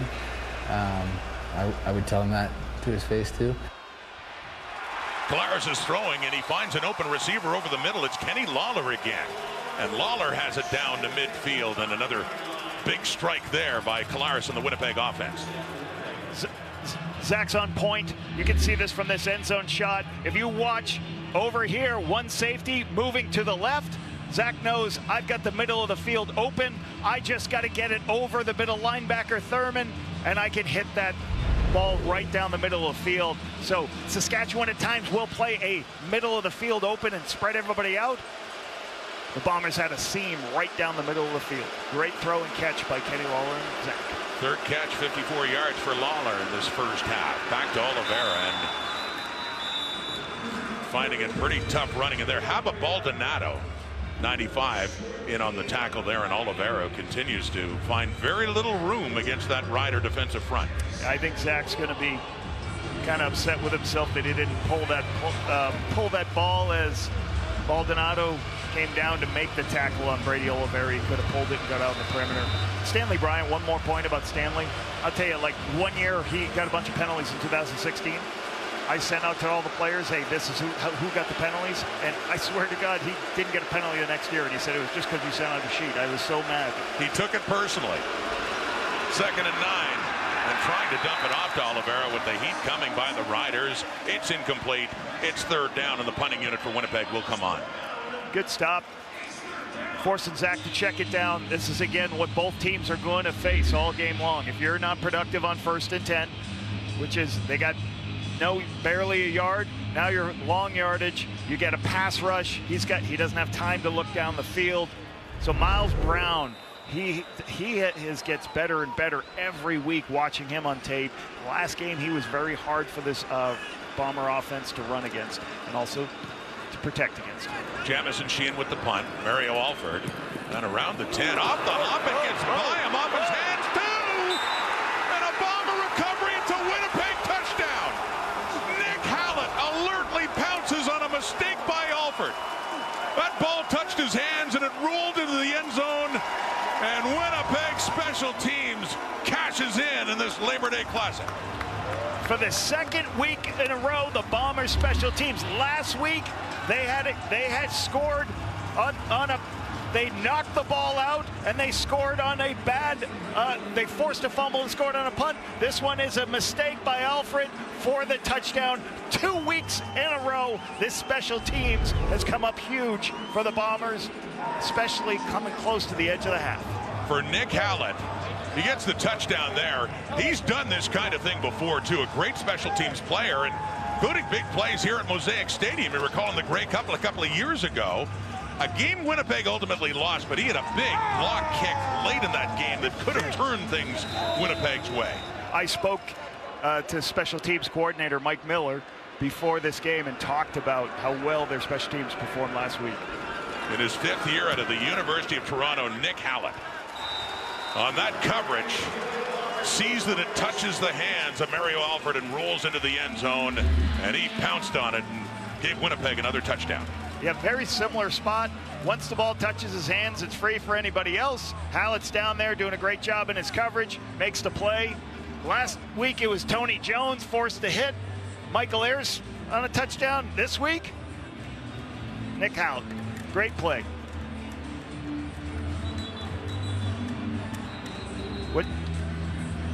what you got to do on the road. Got to play great special teams. Got to make your plays. Kind of counters the turnover that they had when they were backed up. There's our guy Mike Miller. Right from being a player and one of the great special teams player in the history of the game, and goes right into coaching too and running those special teams. Quick story about Mike Miller. He was such a player. The players loved him so much. Coach O'Shea used to say, hey, put a play in where we throw to Miller as a fullback on the goal line, or get him some throws. Why? Because he always wanted his teammates to see him making a catch, because he was so well liked by everybody. Mike Miller, by the way, the all-time leader in special teams tackles in the history of the Canadian Football League, and loving what Nick Hallett did there in his special teams unit on that coverage, and a touchdown and the ball right back in the hands of Alford and back to Saskatchewan now, but it's an 8-point Winnipeg lead now, opening up all of a sudden on that big play. Well, you got 3:35 left. There's plenty of time. Just relax. Keep doing what you've been doing in Saskatchewan. They just got to get they get 2 opportunities to drive. Just get your run game going. The last 2 series, they weren't very good on first down, Rod. Can they get better on, how do they start on their first downs? A year ago in the Labor Day Classic, Saskatchewan led throughout until with the final minutes. And ultimately, that game ended up going to overtime. The Riders actually needed a late field goal by Brett Lother to force OT, and they ended up winning it by the difference of a 2-point conversion. But trailing now, 22-14 for Corey Mace, his first year as head coach here in Saskatchewan. So as talked about earlier with Brett, first time he's getting a taste of this Winnipeg Roughrider rivalry. And yeah, he talked so much about how he loves living here. His wife loves the community, and just enjoying being the head coach of the Saskatchewan Roughriders. His first taste of the Labor Day Classic here in Saskatchewan. 2nd and 6. And last play before the 3-minute warning, Harris throwing to his left, and it falls incomplete, intended for Emelis, and bearing down Tyrell Ford, making sure nothing happens there. So a 3rd down coming up. The Bombers, they were down a touchdown. They came back, took the lead on a single, and added another touchdown now. Late first half, Winnipeg 22-14, about to get the ball back. Most energetic panel in all of Canada. Woo! Who's fired up for Labor Day? Let's go, baby. Let's go. Come on. Let's go. We traveled across the country to be here. We got special teams. We got the QBs. Oh, we've got all kinds of energy. Zach. Okay, game balls to the 4 of you and everyone else involved in that, going from BC and a great touchdown Pacific and Victoria, and then making the trip. Not sleeping a whole lot, I imagine, but Kate the panel. They're running on adrenaline. Love the outfits. Looking good today, everybody. Running hard now, and they'll have thoughts on this at halftime. There we go, Evan Holm on the return after that punt. So yeah, so we had touchdown Pacific. We got the Labor Day Classic here in Saskatchewan, and then it continues. The tradition continues. Bo Levi Mitchell's never lost a Labor Day game, and he's getting the start for the Ticats against the Argos. And that starts it off. Part 1 of the doubleheader to be followed by the Edmonton Elks. Lost a close one in Montreal after winning 3 in a row. Big one in the West against the Calgary Stampeders. Labor Day weekend, OK Tire. That's tomorrow. The doubleheader Monday, as we do every year here on TSN. Looking forward to that as well. We're late here in the first half, 2:26 on the clock at Mosaic. The Riders, who'd had a 7-point lead, seen the Bombers come back with a touchdown, a single, and then a special teams touchdown to take that lead. 22-14 in the hands of Nick Dembski, up across the 30, about the 35. Dembski, who had a catch for a touchdown to extend his streak to 65 straight games with at least 1 catch. That 1 catch good for a major score. Sometimes you hand the ball off laterally, Rod. Why you do that? Because you protect your core inside runs. Everybody's trying to stop the run inside. Dembski's one of the best at those speed sweeps, going in different directions. As soon as I got with him in 2018, I said it was an 18 or 17. I said, all right, we're going to use you as a running back. You're also going to catch balls, but we're going to make sure you can touch the football as a tailback also. 2nd and 4 now. Winnipeg 35. There's Oliveira. As mentioned, yardage coming at a premium for Brady Oliveira. Before that carry, he had 4 carries for 11 yards, and he does have enough there to pick up the first down, and 7 more for Brady Oliveira. We had talked about Nick Dembski, your time as the offensive coordinator in Winnipeg from 16 to 19. Of course, you'd been head coach there in years before, but You were excited to see this Saskatchewan draft pick end up as a Blue Bomber. Well, you know, he had been playing field #1 and wasn't getting a lot of throws in Saskatchewan. And in free agents, we talked to him like, hey, we want to put you the slot closest to the football.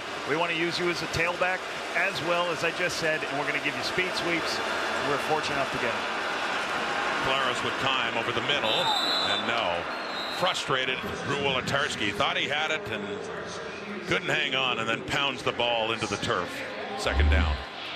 Real good progression by Zach going across the field. Knows that there's nobody over Wolitarsky. The ball's a little bit low, but I'm sure Drew would be mad that he didn't make that catch. Now that puts him in that second and long situation. He does have 2 catches for 20 yards. His first game back since he got hurt, a rib injury. Several weeks ago in Toronto, he missed 4 games. His 7th year out of Minnesota. Crowd picking up again here. Trying to make it a little bit tougher for Claros now in the 2nd and 10 from the 42. It's caught right back to 82. Had the drop, now has the catch, and it looks like has the Winnipeg first down as well.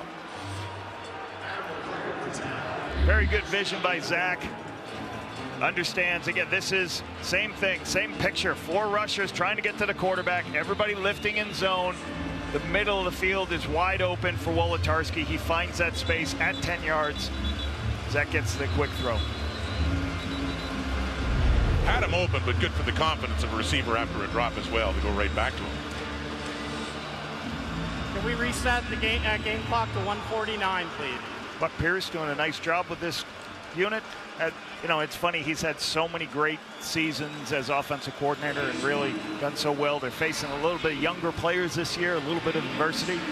But I liked what they did last week, getting Brady the ball, right? And Zach, I imagine he learned a few things from the previous offensive coordinator. I don't know about that. Maybe what not to do, maybe. It looks seamless, seriously. Everything you had him going in 19 when you won the Grey Cup with Winnipeg, and then right to Buck Pierce to run that offense after you left. That's thrown and caught, and that's Ontario Wilson. Picking up another first down for the Bombers on the move with 1:25 in the clock till halftime. You're going to have a player in the flat, you're going to have a clear out, and then you're going to have a corner out. This is called a vertical stretch, and you read what the corner does. Brady going out into the flat keeps the corner low, and that gives you an opportunity to throw over his head. Ontario Wilson is in a great spot. Great by Zach seeing the corners low, and I'm going to take the level 2 throw above the corner. Great execution, put them in field goal range. Wilson 3 catches, 75 yards, including that 45-yarder in the first quarter to set up the first touchdown. Claros, he avoids the sack, he throws it into the end zone, it's bobbled, and a flag comes out. And that was Deontay Williams in coverage on Kenny Lawler. The flag coming out late, bobbled, still up in the air. We got looks like a pass interference coming up. We have 2 flags actually out in the field right now. We have 2 penalties on the play. Pass interference, Saskatchewan number 24. Ball was in the end zone. The ball will be placed at the 1-yard line. We also had a major foul, roughing the passer, Saskatchewan number 90. Balls will be placed at the 1-yard line. First down. This is taking an opportunity to throw it up to your best player, your one-on-one matchup. Kenny Lawler, when Zach gets opportunities, this is what he tries to do, to get the one-on-one to him. We have Brown coming in, ball's out of his hand, and again, it's not as much late as it's a blow to the helmet. You're not allowed to hit any player in the helmet, so that's what the flag is for the shot to the head. Ball placed at the 1. Let's hope Zach's okay. He is still down on taking a knee, so 2 reasons for Chris Streveler to come in this game, of course, in short yardage, but also in relief of Zach Claros. I mean, pretty spectacular by Zach to get this ball off. You just have to start. There is as soon as the ball's out, the officials are yelling gone, and you cannot touch him. After that official says gone, you cannot touch him. You could have held him up. You just cannot do that. So out on the outside, Here's where the PI is. And what actually happens is Zach gets flustered. I was a little worried as he starts to move that he's trying to throw this away, that it could be underthrown and it could have been a pick on the outside by Williams. But he gets enough air on it to draw the flag, put the ball at the 1. Right down to the 1. Strebler keeps it. Strebler has the touchdown. Second touchdown in this game for Chris Strebler. As they add to their lead, but with concern for their starting QB, Zach Collaros, on the bench after taking that helmet-to-helmet hit. But here's another look at the Strebler touchdown again. Yard off the ball, very difficult to stop. Just got to get lower, got to drive your legs, and finish with your feet in the end zone.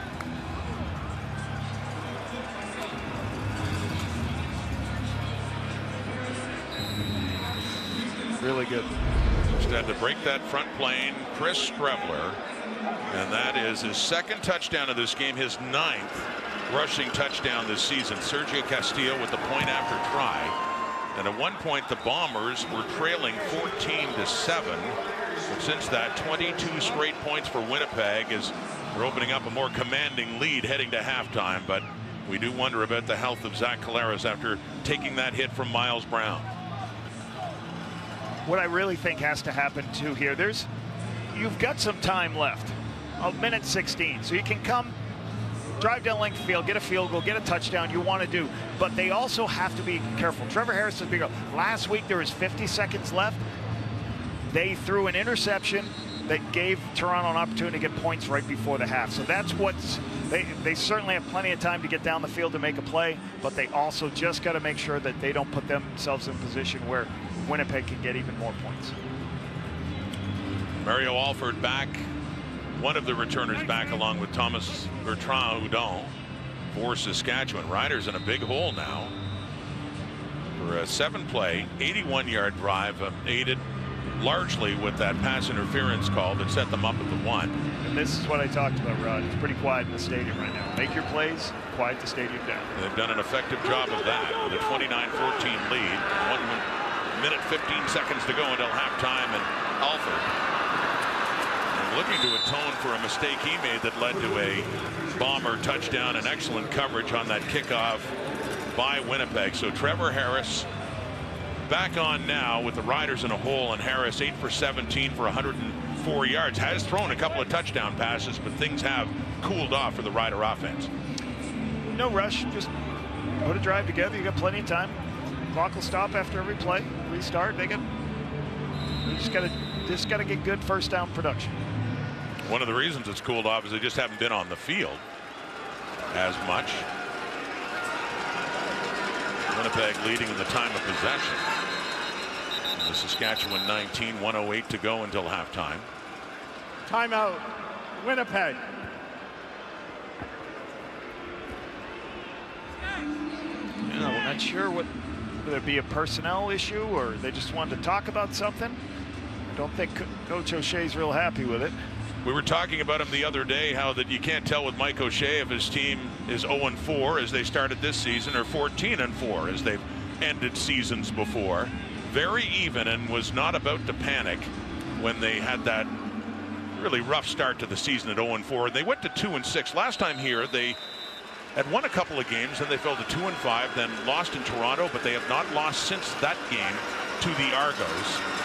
Looking to win their 4th straight here today. They have the lead. Dante Myers has a touchdown in this game. He had the ball there up across the 30. 1:02 in the clock as the Riders are going to see if they can quickly push down and at least cut into this 15-point Bomber lead. A really good throw on the outside. You have what's called free access. If Terrell Bonds plays off, throw a 10-yard out, get a first down, keep moving the chains. Up at the 31, under a minute to go. Harris working quickly. Sends it over to Frankie Hickson. Turns it upfield. And a big pop there, and Evan Holm, too. And a little chat with him afterwards as he gets it up closer to a first down, and a tempo offense here for Saskatchewan with time running out in the half. Impressive. He went to his 4th read on that play. So, you know, when you have veteran quarterbacks, they can flip their hips, find it. When you do that, you can get good yardage. The handoff to Hickson this time. on 2nd and 1, so he has the first down and more across the 45. Still some work to do if they can get it into Brett Lother's field goal range. So with 43 seconds, they're going to be at the line of scrimmage. They're going to try to conserve time because, you know, they hit 1 or 2 more shots, they could get a touchdown, but they're certainly just trying to get at least into field goal range. The 45 now on a first down.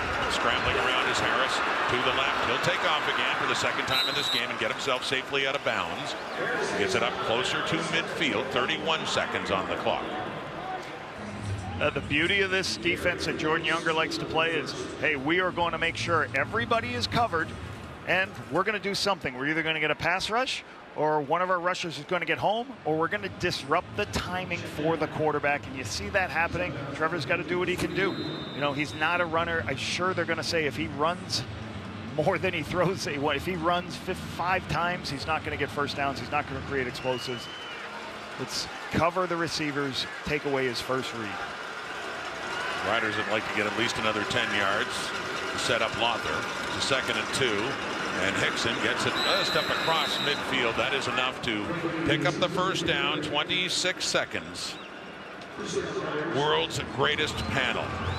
It's unanimous. Lapo and I certainly agree. Kate Burness, Davis Sanchez, Matt Dunnigan, and Milt Stiegel, and they're refreshed after 2 hours sleep, coming back from Touchdown Pacific and ready to talk about this one, and then they're heading off to Hamilton tomorrow, no less. Pressure on Harris.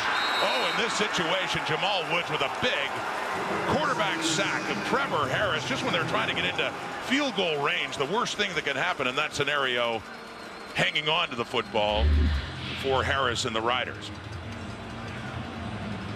A 3-man rush. You watch the pressure from the top. That's a basically throw the center out of the way, throw Fry out of the way, be able to go make the play. And in and out of the hands of Samuel Emilus. You know what he wanted to do.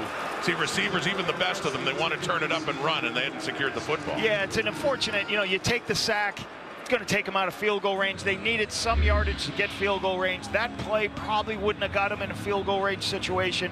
So, you know, at the end of the half, it's, you know, they didn't do a great job executing the opportunity to get the first down. You know, similar to last week, Rod, they threw an interception with 50 seconds left, backed up, gave Toronto an opportunity where they got 3 points. So the Riders will just hope to be down 15 heading to the dressing room at this point. 6 seconds on the clock, and Adam Korsak out to punt it away.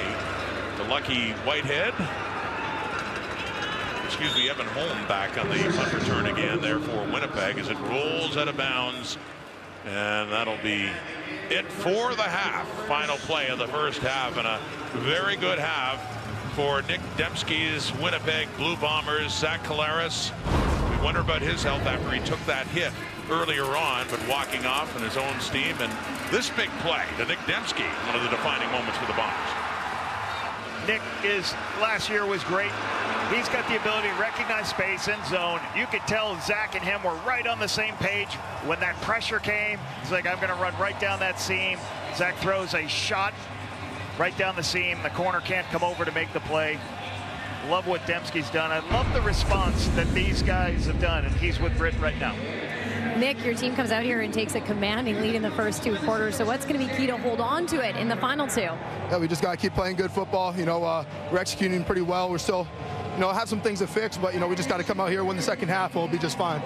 You know about the excitement of Labor Day from both sides of the ball. So tell me how it feels when you do come out here and help put some points on the board. Oh, it's nice coming out in the opponent stadium. You know, it got a little bit quieter, but at the same time, it's a good team. You can't sleep on them. You know, we still got another half of football to play, so we just got to keep doing our thing, and good things will happen. Thanks, Nick. Have a great second half. Thank you. We'll send it back to Kate and the well-rested panel. Oh, just so well rested, and according to Rod Smith, it is the world's best panel. I like that one as well. What do we think? Combined 8 hours of sleep total here? Yeah, that's doesn't matter. You know Robots. what? The Blue Bombers are making it so entertaining at this point that we're fine to stay awake and watch a heck of more CFL football. You know, we have to start with the hit on Zach Collaros, though. Was Miles Brown coming in? He did get roughing the passer. He was flagged for it, but it didn't look good. And all of us were just kind of thinking, oh, my goodness, not Zach's head. And we know that concussions have been an issue in the past. Now, he was on the sideline. He looked to be okay. He didn't go into concussion protocol, but Milt, we all felt the same way when we saw the hit. Yeah, and anytime anyone suffers that type of hit, you're concerned. But as you just alluded to, Zach has concussion history, so you're like, man, hopefully this is not concussion. But as you mentioned, he looked fine. He ran off the field. He didn't go into concussion protocol, so let's hope he's back in this second half. Yeah, and it's always good to see your #1 quarterback bounce back, and never went to the tent. We all thought it was uncalled for. Could have stopped. It looks like he directed his attention towards Zach's head, and to me, it's just it's not part of the game. And yeah, his wallet will be lighter for it. So yeah, Miles Brown on that play looked like he kind of turned his shoulder, and that was almost knowing that he shouldn't have been following through with that hit. But that'll definitely be a fine, and good to see. We all were watching to see if there was going to be anything with Zach going to the tent. From the looks of it, what we've been seen and heard, didn't look like he went in there. Grimacing a little bit, but overall stayed, and obviously running off, putting his helmet on, so that's certainly a good sign. And you know what? Before that happened, I mean, Zach Collaros loves playing on Labor Day. We always talk about these QBs that like playing in this big game. He is not disappointed. He's got 218. He's got 1 TD. Really, the only fault, that 1 INT, but other than that, he is rolling Milt. Yeah, and I'm sure the Bombers are happy to see this, because coming into this game, he's really been struggling this year. Only averaging like 225 yards a game. He's thrown 12 interceptions and only 6 touchdowns. But right now, as you mentioned, he's Mr. Labor Day. He's making it happen once again on Labor Day. He's found his receivers. He has 3 big plays. Dembski with the touchdown. He's finding a way to keep this team rolling right now. So this is good for Zach, because as I alluded to, it just hadn't been this year. But it all depends on what you're doing each and every game. This is a big game for these Bombers. They win this game and win next week, they'll have the season series against Calgary, BC, and Saskatchewan. So it's going to be tough to beat him if Zach continues playing like he is. Yeah, and Zach's facing a different style of defensive pressure than what Trevor Harris is. Zach's seen a multiple different looks and more 5-6 type of pressures. He's beat cover 0. He's beat man. He's beat seam. And Trevor, when he's had success, and he hasn't had much of it, he's got a couple touchdowns, but those came versus zone coverage and a rush of 3. And it's real easy for him to get pre-snap reads and dissect the defense. This is really easy. He's going to work here. This is double move. This is what's that route called? Skate? Sluggo. That's correct. It's my favorite. And he's got all times. And here, again, just covered the Russian 3. He climbs the pocket and he finds an open receiver on this play. Same type of deal. They bring 4 this time, no problem.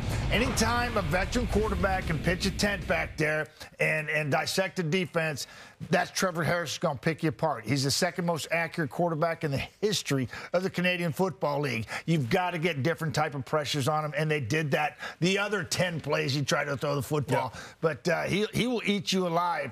And it's very interesting watching both these quarterbacks deal with different type of pressures. Collaros got the better of him in the first half, and I really think that if they continue to do this to Trevor in the second half, he'll start feeding up the football. Yeah, in a game of adjustments, Mark Mueller, the OC, he's got to rush the ball more, Frankie Hickson. Before that, last drive, they rushed the ball 3 times for 6 yards. If you're going to get drop 9, rush 3, drop 9, there's not going to be a lot of holes to throw the football. You got to rush the ball with Frankie Hickson. But this play was key, and again, because of how the defense the Bombers was playing, this was such a huge play. Hallett there, that one big hop. You got to grab it off that one hop. We've all been back there, and you got to be able to time that. I'm not going to tell Mario Alford how to return kicks. He's pretty good. But, but why that was so key is because they're methodically, that defense, Winnipeg's methodically making you march the ball down the field. It's really tough to score, put together drives, so that's such a quick score.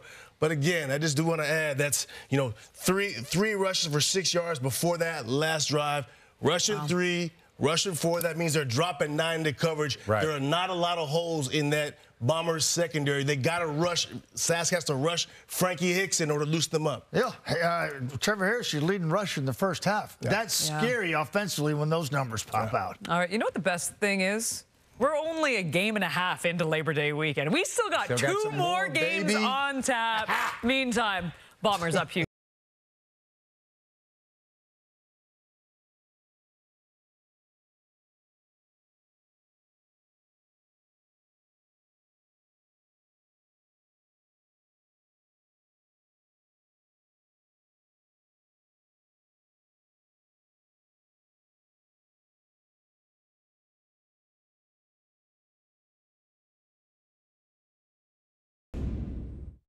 As I said, we're just getting started on the OK Tire Labor Day weekend. Tomorrow, we will be live on set at Tim Hortons Field. We're trying to go everywhere. I'm surprised we're not in Regina tonight, to be quite honest with you.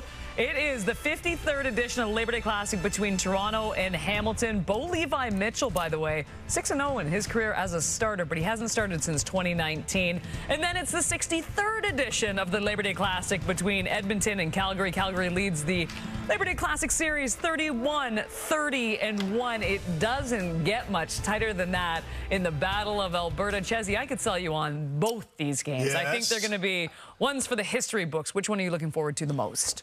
It's this Edmonton team right now because they're still a mystery to me. And Jarius Jackson, whoever's playing quarterback, whether it's Trey or Mac, they're putting up points. Last week, they played Montreal tough, some think the best team in the East, and then week before that, they put 47 on Hamilton. They put 33 on BC before that, and then they hung 42 on Sask. This is an offense that's getting it done, extremely explosive. So, yeah, they're 3-8, but whether it's that guy, whether it's Ford, Jarius and that offense, they're rolling. There's someone to deal with. So I'm looking forward to see it. And when we're talking quarterbacks in that matchup, you've got Jake Mayer. And then who?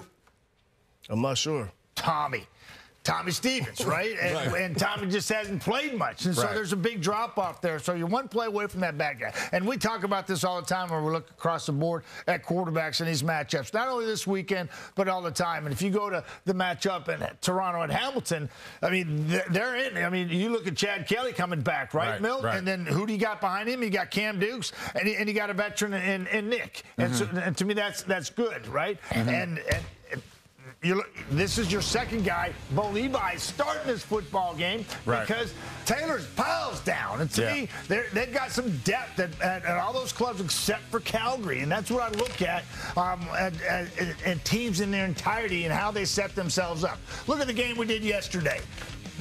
Look at the BC Lions. Look what they got over there. They got Rourke and they got VA. That's outstanding. And to me, that's where you want to be this time of year because people get injured. Well, see plays like that. The matchup is Hamilton-Toronto for me. That's the matchup. That's the matchup for me. You got Chad Kelly making his second start of the season. His first start, he played pretty well, threw for over 300 yards. But now he's going into that hostile environment. We know what those Tiger Cap fans are going to give to him. And then on the other side, you got Bo Levi Mitchell. Yes, he's 6-0. But this is on Labor Day, but this is his first time starting as a Hamilton Tiger Cat on Labor Day. So we know he's trying to revive his career, and we know Chad Kelly is trying to show that, hey, my team is still the best, and they're the best because I'm back out there. So both of them are intriguing, but that one in the hammer, that's the one I'm really looking for. You know, I couldn't agree more, too. And obviously, Hamilton hasn't been a great season so far. They've lost 4 straight games. But there's nothing like the Toronto Argonauts coming into town. They've sold out Tim Hortons Field. By the way, also the 10-year anniversary of Tim Hortons Field opening. So you know these fans are going to be all over this game. Yes. Sold out in Hamilton. It was sold out in Victoria. It's sold out in Regina tonight. But the Bombers currently up 29-14.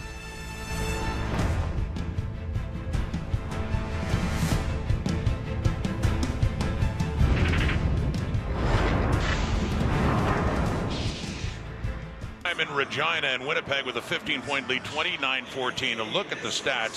1 turnover each, and both led to touchdowns. A touchdown scored, the first in his CFL career for Dante Myers of the Riders, standing by with Brett.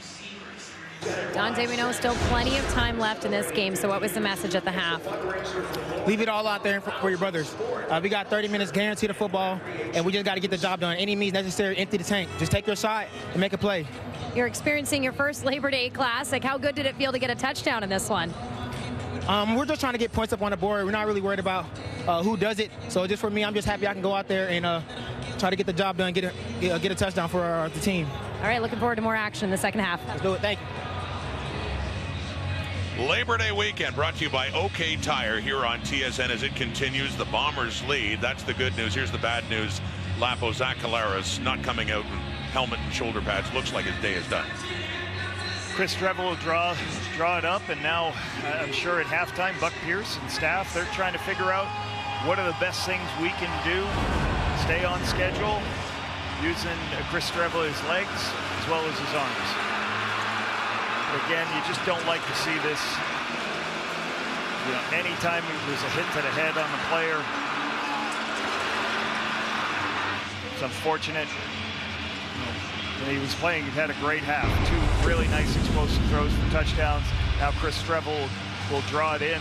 So the Riders are going to have to adjust defensively also, because this game plan will change. There's going to be similar things, but I'm sure Buck Pierce has on his call sheet several plays that are just Streveler-type runs, and it's also their short yardage in the game package. Here's Mario Alford on the return to start the second half with the flag coming out, and Trevor Harris coming on. Harris in that first half. During the return, holding, Saskatchewan number 31. 10-yard penalty, first down. So they'll start a little further back, as announced by Tom Valesi. But Harris 10 for 20, 125 yards, sharp, and on a couple of drives and 2 touchdown passes. They had an 11-play, 80-yard drive with a touchdown to end in Sean Bay. Took 6 minutes. You know, the second drive, they're on a short field because of the takeaway by their defense, led to the Dante Myers pass. But they need rhythm and success on first down. And as we've talked about all game, that Winnipeg will not give you a lot of completions, especially on second and long. You got to get your completions here on 1st and 10. Labor Day Classic, second half underway now. Saskatchewan ball, handing off to Frankie Hickson, breaks it out left, and coming in to take him on is the defensive back Evan Holm, but Hickson pushes his way up to around the 25, and it'll be about a 2nd and 5 coming up now. Why is Holm closer to the line of scrimmage? When you add tight ends, those halfbacks have to go become the outside gap players. Evan Holm comes up, makes a great tackle to make the play on Hickson. A former All-Star and one of the leading tacklers for the Winnipeg Blue Bomber defense. Jordan Younger said he is the fastest player on their defense. So here we go, 2nd and 5 now for Harris, quickly throwing, open receiver, caught, and going back and turning it up now. Kean Schaefer-Baker. Great yardage after the catch for Schaefer-Baker, gets it up near midfield, and a first down for Saskatchewan.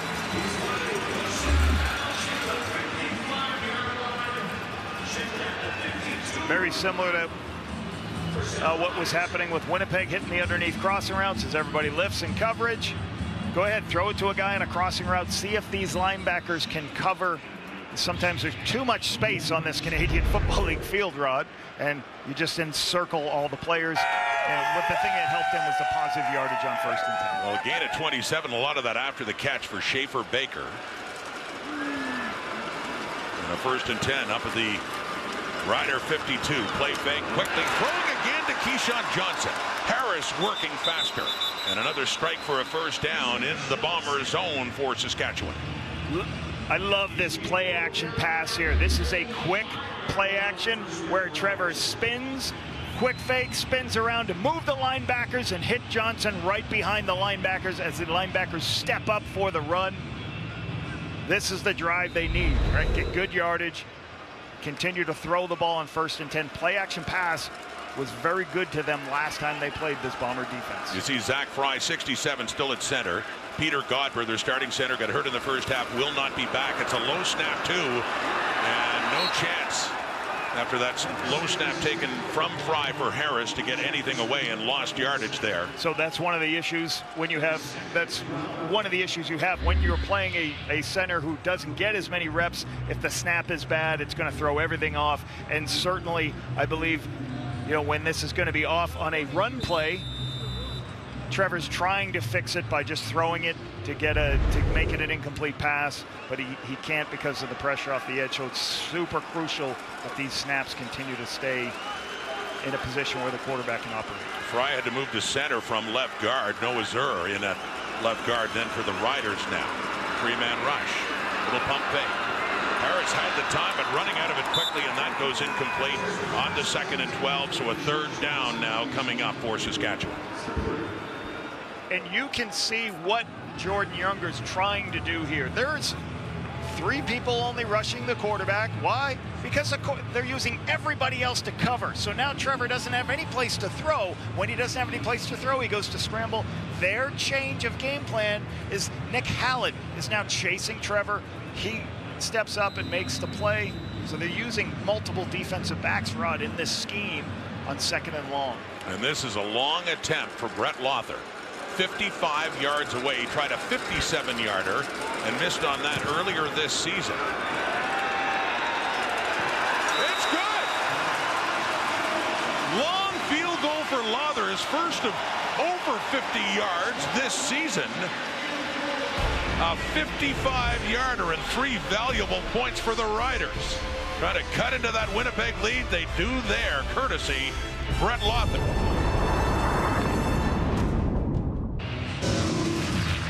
13 years ago, Winnipeg head coach Paul LaPolice, look at that young guy. Took a 7-1 team into Saskatchewan, heavily favored against the Saskatchewan Roughriders. What happened that day? Oh, we lost. they were 1-7. We were 7-1. And in true fashion, the Bombers had a billboard that talked about that. Said, you guys are backwards here in Saskatchewan. We lost 27-7. And it's unbelievable. Saw your embrace of the opposing coach, who was a bit of a mentor to you as well, and Ken Miller, as they mourn his loss today, just passing away recently with cancer. Outstanding individual, Coach Miller. I can tell you, in this business, I don't think I ever saw that individual ever raise his voice to anybody or say anything bad about people. I loved my time working with him. Darian Durant, who's here tonight, he's the one who said we're going to start Darian Durant and become our starting quarterback. Luke Mullender was also on that football team. You see Luke there. But Coach Miller, he gave us advice all the time, but he let us coach. That's what I respected about him. The players would run through a wall for him, and he wasn't the rock star, but I'll tell you what, those players loved him and would do anything for him. Great leader. Very nice tribute before the game to the former coach of the Saskatchewan Roughriders, Ken Miller. And I know his wife, Maureen, will be up here in a couple weeks. I spoke to Maureen last week, and she talked about how this community embraced her husband and embraced her. She has so many fond memories and so many friends, and it's just very, she is so humbled by how many people in this community in Saskatchewan loved Coach Miller and had such a great experience with him. So we're thinking about you, Maureen, and absolutely. Thanks a lot for everything, Coach Miller. Outstanding man. Well said. Chris Streveler was in at quarterback for Winnipeg as that drive stalls. So Jamison Sheehan punts it away to Mario Alford, running in for it, grabs it. Good special teams tackle by Michael Ayers in to take down Alford. He's had some big tackles and punt coverage so far this season. Trevor Harris back on. They've cut it down to a 12-point Winnipeg lead. A notable game for Winnipeg veteran defensive tackle Jake Thomas, his 199th game as a Bomber, tying him with a guy by the name of Milt Stegall for 5th overall. How about that list, Lapo? Amazing list. Milt Stegall is a great one. Chris Walsey, all those. Jake Thomas was as a head coach, 4th round pick, 29th overall in 2012. Jeff Cummings from Acadia said, Paul, if you draft him, you will not be wrong. Obviously, great career for Jake. Jeff Cummings is right. Throwing quickly, completing it, 2 and a big hit. Ball comes out. Brandon Alexander bearing down on Sean Bain. That loose ball alertly recovered by the Riders.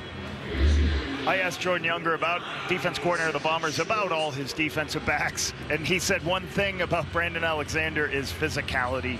That what he brings, he's one of the most intelligent. He's the captain of our defense, but he is as physical as we have for a defensive back as Jordan has ever worked with. And it was Frankie Hickson on the recovery, but Brandon Alexander, the great veteran safety in his 7th year at the University of Central Florida for the Bombers. A couple of Grey Cup rings. It's a 2nd and short now.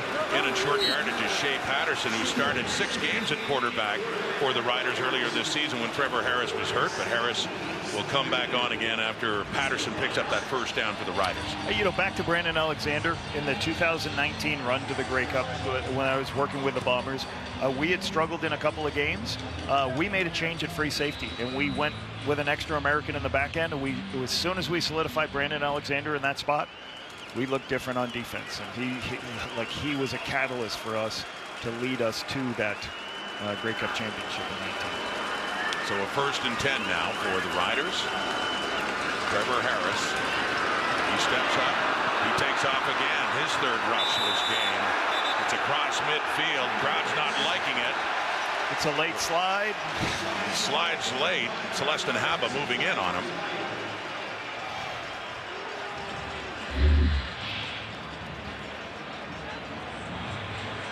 Major foul, roughing the passer. Winnipeg number 45, 15-yard penalty, automatic, 1st down.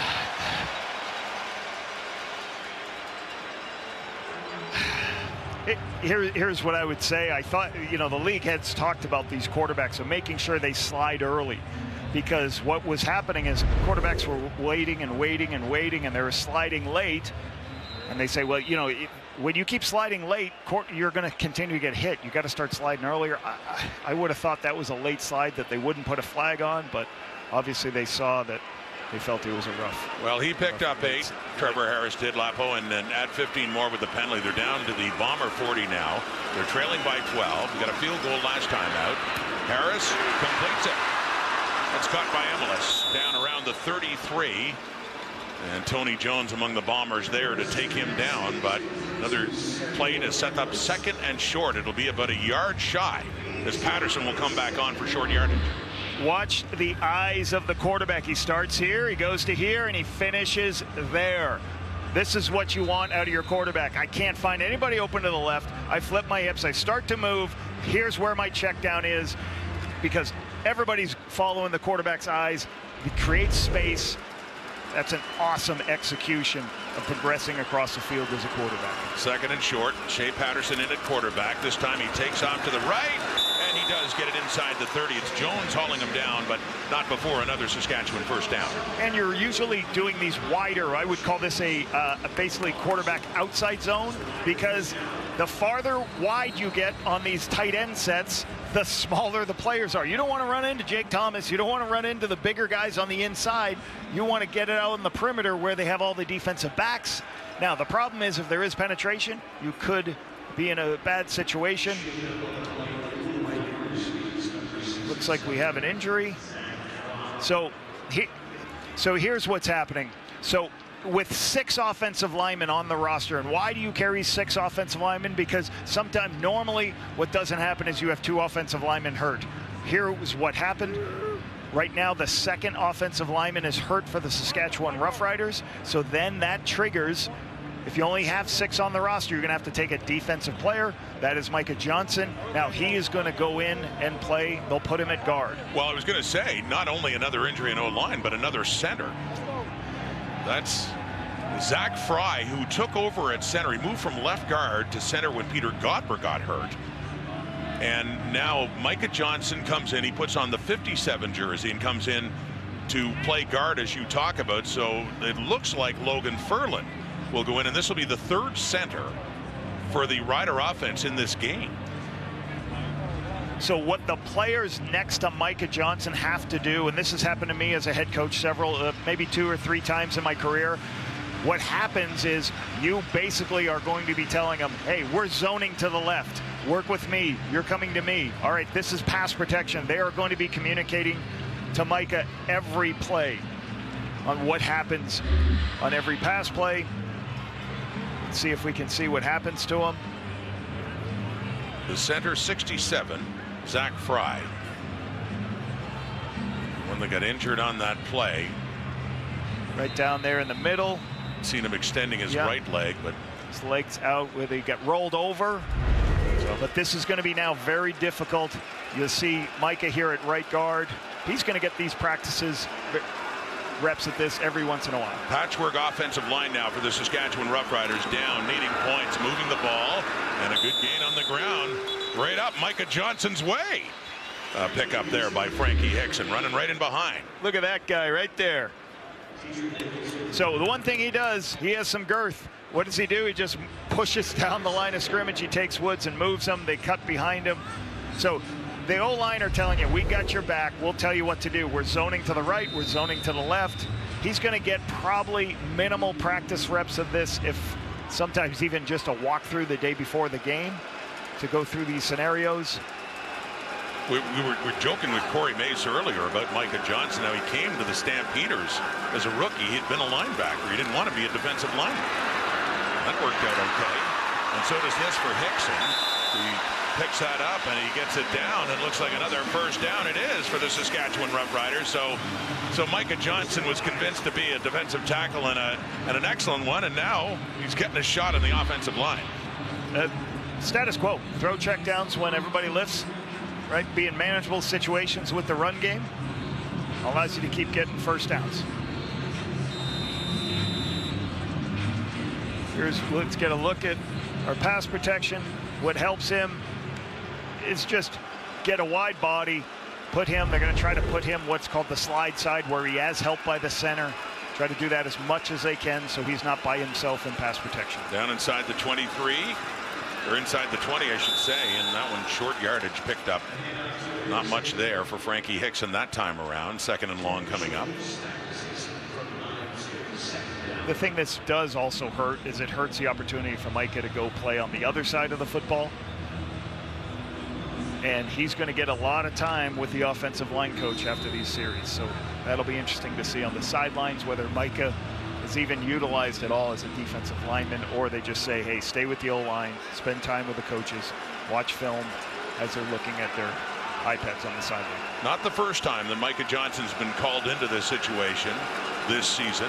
2nd and 9, and Harris, end zone, bobbled, and it hits the turf. In a crowd, the Bombers looking for Emelis right underneath the goalposts, and it's 3rd down, and Brett Lother will be coming on to see if they can get 3 more on the board. Attacking the perimeter and attacking the outside. As he looks, he double clutches and goes on the outside throw. Dietrich Nichols, as a high player, makes a play on Emelis. Really good with his left hand, getting that long arm in to make a play on the ball. Love Dietrich Nichols, his ability to recognize routes and make breaks on the football. Brett Lother hit a 55-yarder just before. This is 30 yards closer, 25 yards away. And Lother pumps that one through as well. He's 2 for 2. 29-20 the score now.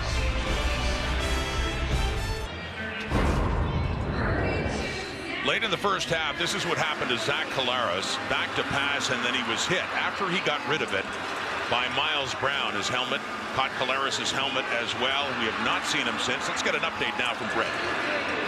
Yeah, well, judging by what he's wearing, you can probably tell he will not be returning for the game. And that's what I've been told. And all I've been told about it is that upper body injury. He came out here, he had a conversation with their offensive coordinator, went straight over to Nick Dembski, and they kind of gave each other a little nod of it'll be okay. And then he had one more conversation, it looked like, with Ontario Wilson, who we know had some chemistry with Strevler earlier this season when Zach was also injured. So from here on out, it's the Strevler show, guys. And Brett, back in week 5, the Bombers were 0-4 and Zach Collaros was hurt. Chris Strevler got his first start since 2019 in that game against Ottawa. A lot of running for the Bombers. He was 13-21, but he and Brady Oliveira tore it up in the ground, and Winnipeg did win that game. The only start for Strevler. On in relief now for Collaros, and gets it off to Nick Dembski up to the 50. Dembski was a touchdown in the first half in this game. Picks up a first down here. The game plan for the Riders is going to be blitzing and making Chris Strevler a throw. They blitz 2 people off the outside edge. He gets the throw to Dembski. Dembski beats the blitz. This is on another what's called behind the line of scrimmage throw. Gets it all the way up to get really good yardage. And that's what they're going to do. They're going to try to stop the run route as much as they can and force him to throw the football from 2nd and long. And Lapo, you were the offensive coordinator for all those Strevler starts in 2018 and 19. Worked him well with Zach Collaros when Collaros arrived late in 2019, but you certainly saw a lot of him and coached him early on in his CFL career. Just get the ability to really, he threw the ball better than people give him credit for, but he's got the ability to run at a different level that guys don't have. Like when he pulls the ball down and goes, he's going to get a 10 to 12 yard football play. So he's got to just make good decisions with the football as he faces this unit, and the Riders got to make sure they protect the edges because he's going to be able to pull it and run. Trying to get Brady Oliveira going. He had a Good pickup to set up a 2nd and 4, and he has the first down by the looks of things there inside the 50. And as mentioned in that game against Ottawa, with the dual threat to run the football, it really opened it up for Oliveira, and Strevler had a lot of yardage in that one on the ground. Yeah, the hardest thing for Strevy in trying to figure out, you know, how do you attack him? You just got to make sure that, I know you want to get Brady. I know you want to get eyes on Brady, but you also have to not allow Strevler to get around the edge of the defense, because if he does, it's going to be a big game. And so they can't key on Oliveira the way they did in the first half. They're seeing some early signs of that with the presence of Strevler and a couple of carries there by number 20. Back in his hands again, feeling his way through, and another decent gain on first down for Oliveira. They'll set up a 2nd and short as he gets that inside the Rider 45 with Strevler in. No coincidence that Winnipeg's offense is turning to the ground.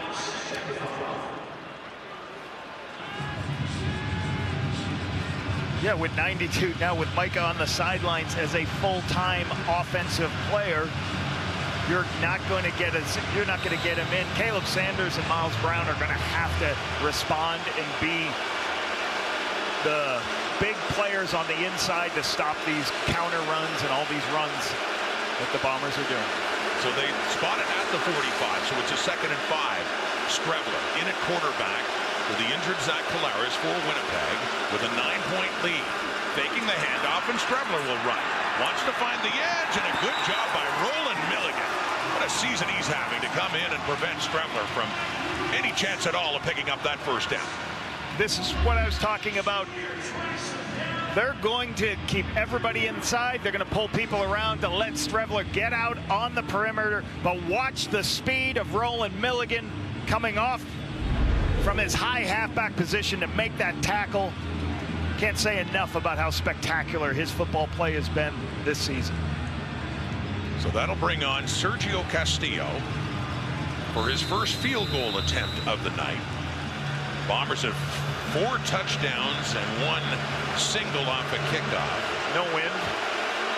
At this distance, Castillo's been nailed in long kicks, a 52-yard try. That's nothing at all for him as he does tuck that one in. He has 2 60-yarders on the season. That one increases the Winnipeg lead to 12. It's 32-20.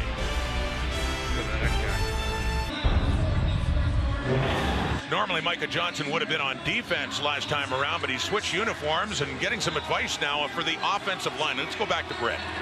Yeah, this is the 2nd time this season he's had to do that. You remember back in the Edmonton game, he also had to move over to the offensive line due to injuries. Talked to him after that game about it and asked him, when's the last time you did that? He said, I don't even remember. Now he's doing it twice in one season. But we're seeing a lot of success from Micah on the defensive side of the ball. You guys mentioned the sack leader in this league. He lined up to Corey Mace next to him in his very first CFL game, and now he's his coach. And Corey Mace told us pressure is disruption.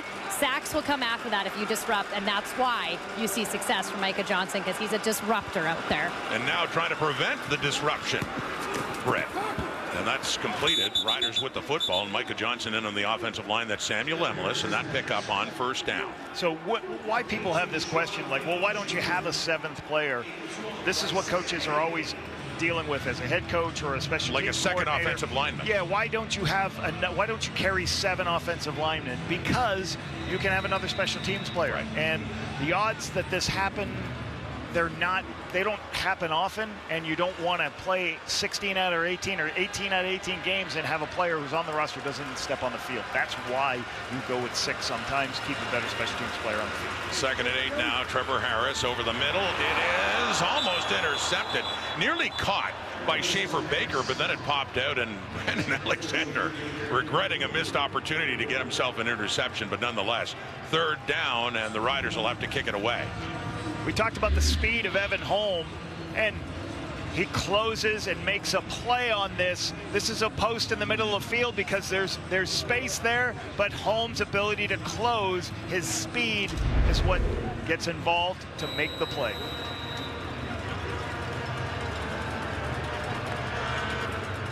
Adam Korsak inside Rider 30. So last couple of times they were able to get field goals out of their possessions. This time not. Lucky Whitehead at the Winnipeg 10. 58-yard punt by Korsak, and that return just up the sideline. Winnipeg about to take over on offense. Chris Trebler coming back on here. Labor Day Classic, Mosaic Stadium in Regina. Rod Smith, Paul LaPolice, Britt Dort here as the Bombers looking to pick up a win. They did get one 2 years ago in a close game, just a 2-point win. They lost to the Riders, who dominated this rivalry over the last 15, 20 years.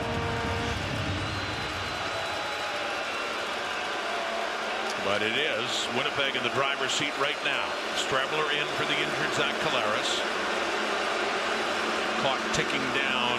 Last play of the third quarter. Brady Oliveira, the stiff arm there for Roland Milligan as he's sent out of bounds on that first down play and a pickup of 9. Collaros not able to play in the second half. Chris Strebler in for Winnipeg. And the Riders, beleaguered offensive line because of injuries too. In this Labor Day Classic, they head to the fourth with Winnipeg leading by 12. Winnipeg hanging on to a 12-point lead to start the final 15. Here's a look at the numbers. Hey, you know as well as anyone, you got to adjust to injuries in game. Both of these teams have to. Winnipeg at quarterback, Saskatchewan on offensive line. There's going to be an adjustment for both teams. First of all, you start with Winnipeg. There's so much pressure because they think Winnipeg's just going to run the ball every play. They're going to need to have some RPOs, which gives Strebler the opportunity. If they blitz, I can throw the football. And for Saskatchewan, I think it's really important. Them offensively with Micah Johnson in the game, they're going to have to do things where he's not at the point of attack of the runs, Rod, if that makes sense. Like get speed sweeps on the perimeter, get the ball out quickly, and throw the ball to screen passes and everything, because you don't want to rely on Micah. And on this side for Winnipeg, you also don't want to just try to keep handing the ball off, because every time since Strebler's gone in the game, the Riders have been blitzing to stop the run on first down. The fourth quarter begins. Winnipeg with the ball and a 2nd and short coming up here.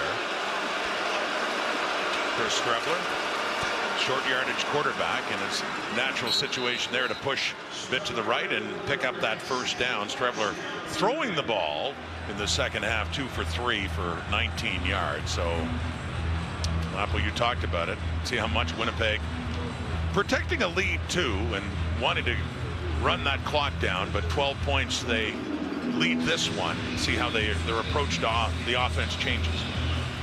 That should be a conversation now of, hey, listen, we've got a decent lead. We've had a 12-point lead. Let's make sure we milk the clock as much as we can. If you could get rid of one possession for the Riders. This game is for first in the West, because if the Bombers win, they would tie BC by record, but they already have the season series won. And that's Brady Oliveira with a good carry to get up to about the 45. So another 2nd and short, 3-4 yards to come here for Winnipeg. Now this is the West standings right now in a bizarre year where we came into Labor Day with no team above 500. The Lions beat the Red Blacks decisively yesterday in Touchdown Pacific. They're at 6-6. Riders committed 5-5-1. Winnipeg at 5-6. As mentioned, if the Bombers hang on, they would be tied with BC. However, it's amazing. Every team below 500 has not happened since 2001. Last time it happened. It's amazing. And of course, if the Riders can come back and win, they would overtake first place. But they got some work to do right now. It's in the Bombers' hands in a 2nd and 3, but good work up front. Saskatchewan not even close for Brady Oliveira there. It's a 3rd down and 3 punting unit coming on for the Bombers.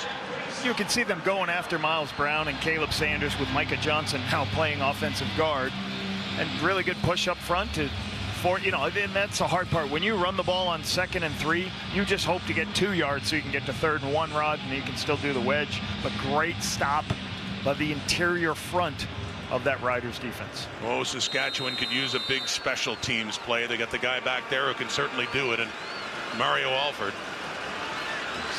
Jamison Sheehan inside his 35 gets that one away, and Alford on the run gets it inside the 20, up the sideline and tiptoes out at the 30 for Harris and that offense.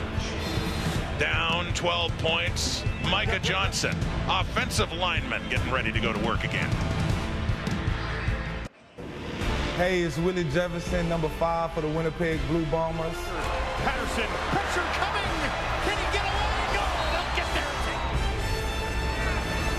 Here's Rourke. Look out, and he's taken back down. You're watching the Labor Day Classic on TSN. Let's go. Says Willie Jefferson. Interesting choice of green. What is he wearing? did he get the memo? What is he wearing green in a promo? Yeah, he used to play for the Riders. He knows both sides of this one. First and 10, Saskatchewan ball at their 30. Harris throwing. Trevor Harris completing it to Dante Myers.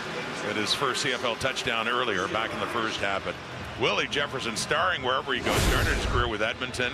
And by the way, he did get credit for a sack earlier in this game, so he's now tied with Micah Johnson, who's probably not going to get another sack in this game because he's playing on offense right now with 6 sacks on the season. Winnipeg's last in sacks this season, which is a big change for what they've done, but they've changed his roles and responsibilities. He no longer has as many one-on-one opportunities, and now he's playing more within a system that has more coverage opportunities.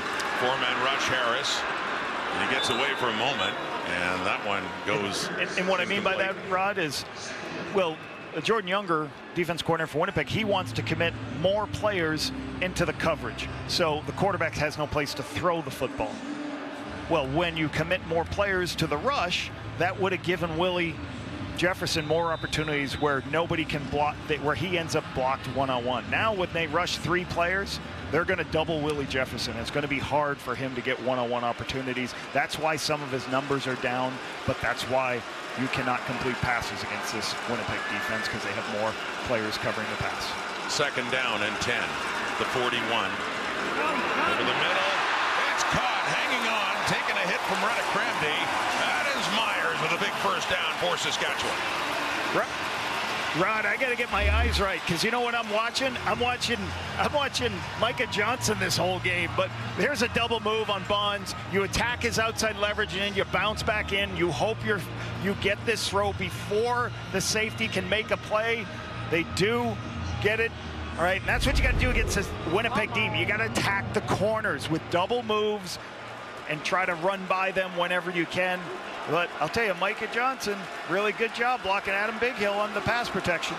The right guard, number 57, Johnson. Throwing again is Harris, quickly. And that one is down to the 35 as the whistle goes. And that's Keyshawn Johnson, the receiver for Saskatchewan.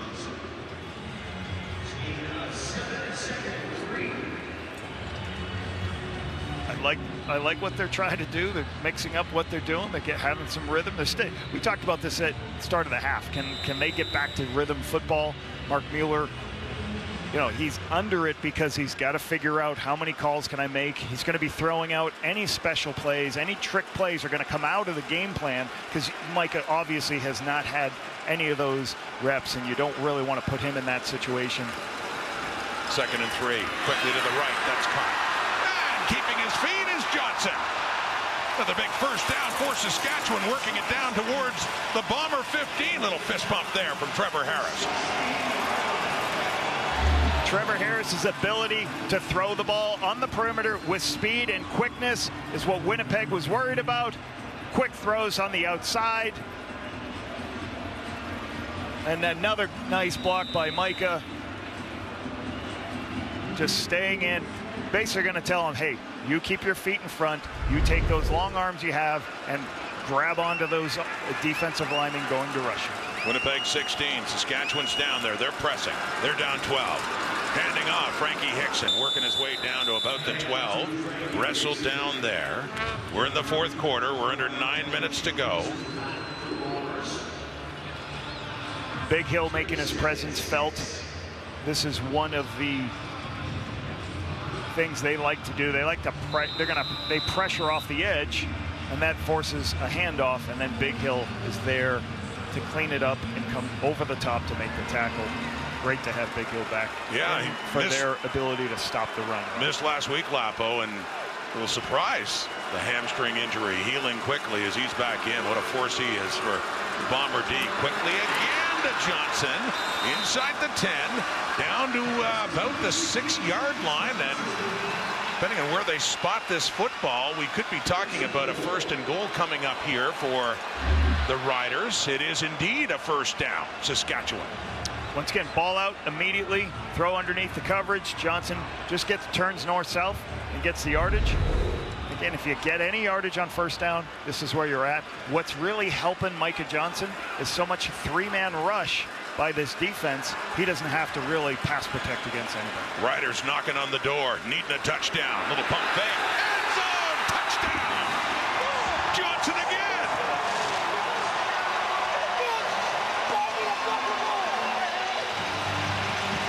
Keyshawn Johnson with the catch that's got the Riders right back into this game.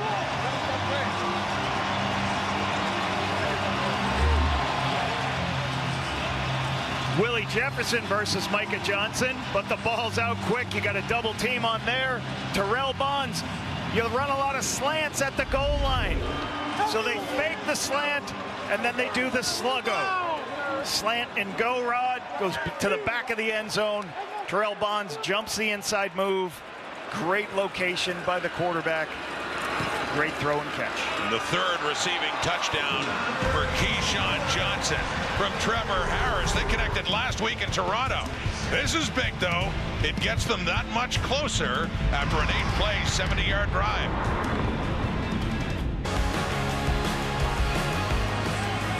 At one point, the Bombers led the Riders by 15. That lead has been cut to 5.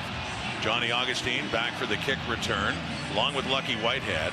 That's after an impressive touchdown drive with all the patchwork that they've had to do in offensive line for Saskatchewan. And the touchdown strike. The Keyshawn Johnson from Trevor Harris. It's Whitehead on the return and getting it up across the 13. Keyshawn Johnson, 3 touchdowns now for Saskatchewan this season. This one in the Labor Day Classic to get the Riders within a score.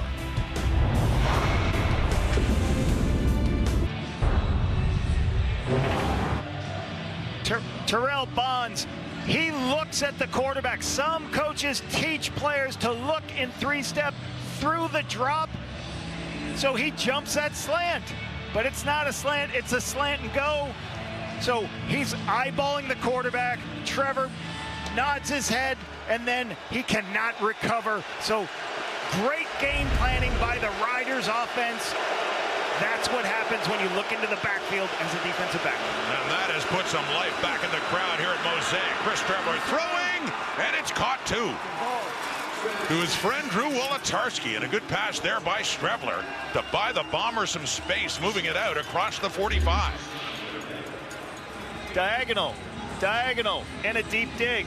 If all the diagonal, both the seam and the diagonal are covered, go to your outside player, Wolatarski. It's man coverage. He doesn't like the deeper throws, so he throws the dig to his former teammate from the University of Minnesota, Drew Wolatarski.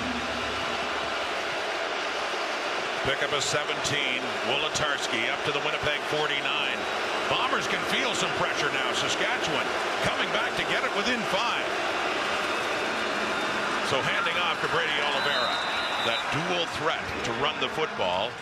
And it goes to number 20 in a short pickup. It'll be a 2nd and long coming up here for Winnipeg. Miles Brown slants across the guard's face to create basically a 1-yard gain. Forces 2nd and long. We'll see what the Riders want to do against Trevor. Biggest crowd ever at Mosaic. Fired up for another Labor Day Classic. Trying to will the Roughriders to complete the comeback, but emphasis on Saskatchewan's defense now and a big 2nd and 9 Winnipeg. Chris Strebler at quarterback for the Bombers. Looking off to the right, it's incomplete, and it's picked up. The Riders thinking it's a lateral, and coming in, C.J. Rivas on that play, but it's incomplete, and Winnipeg's going to have to punt. The Riders' plan was to pressure, blitz Strebler. He's going to throw the bubble screen on the outside. He doesn't locate it well enough. When it's not located well enough, this is what happens. So here's the pressure talking about. They say, hey, listen, we're going to make Strebler throw it. We're going to make it throw it quickly. You'll see these 2 players coming. You got to throw these screens. You got to be always deadly accurate on these screens on the outside. And that clearly a forward pass, but Rivas, seeing how close it was, decides to pick it up, just thinking, just maybe. What happens is you always tell your defense do it anyway, right? They say you do it in practice all the time. You do it all the time, so you make it a habit for that one time that it is a negative behind the line of scrimmage or a lateral. So Trevor Harris and the Riders getting the ball back here to punt of 48 yards, and that is Sean Bain on the return. Back here at Mosaic, momentum clearly swinging the way of the home side. In the third quarter, Riders were down. They picked up a couple of field goals. Winnipeg answered back with a field goal, but a Saskatchewan touchdown drive. The last time they had the ball here in the fourth quarter, and Trevor Harris and Keyshawn Johnson. Corey Mace, wonder how he feels about the atmosphere and the energy in his first Labor Day Classic here in Saskatchewan in his first year as head coach of the Riders. Trevor Harris from the Saskatchewan 24, out of shotgun, throwing. Oh, nearly caught. It was there for Bain, but he can't hang on. Second down coming up. Brandon Alexander was coming off his high hash area. Maybe Sean Bain felt that or saw that. See Micah Johnson doing his job in the screen, but right there it's a little bit high behind him. Difficult catch to make. To put them in that second and long situation. Under 5 minutes to go in the fourth quarter. Out of all of these Labor Day Classics, 6 decades worth, more than half of them, 55%, have been within a score in the final 3 minutes. Will it be that story again? We're about 4.5 minutes to go. 32-27. It's cut. First down. Kean Schaefer-Baker up across the Saskatchewan 35.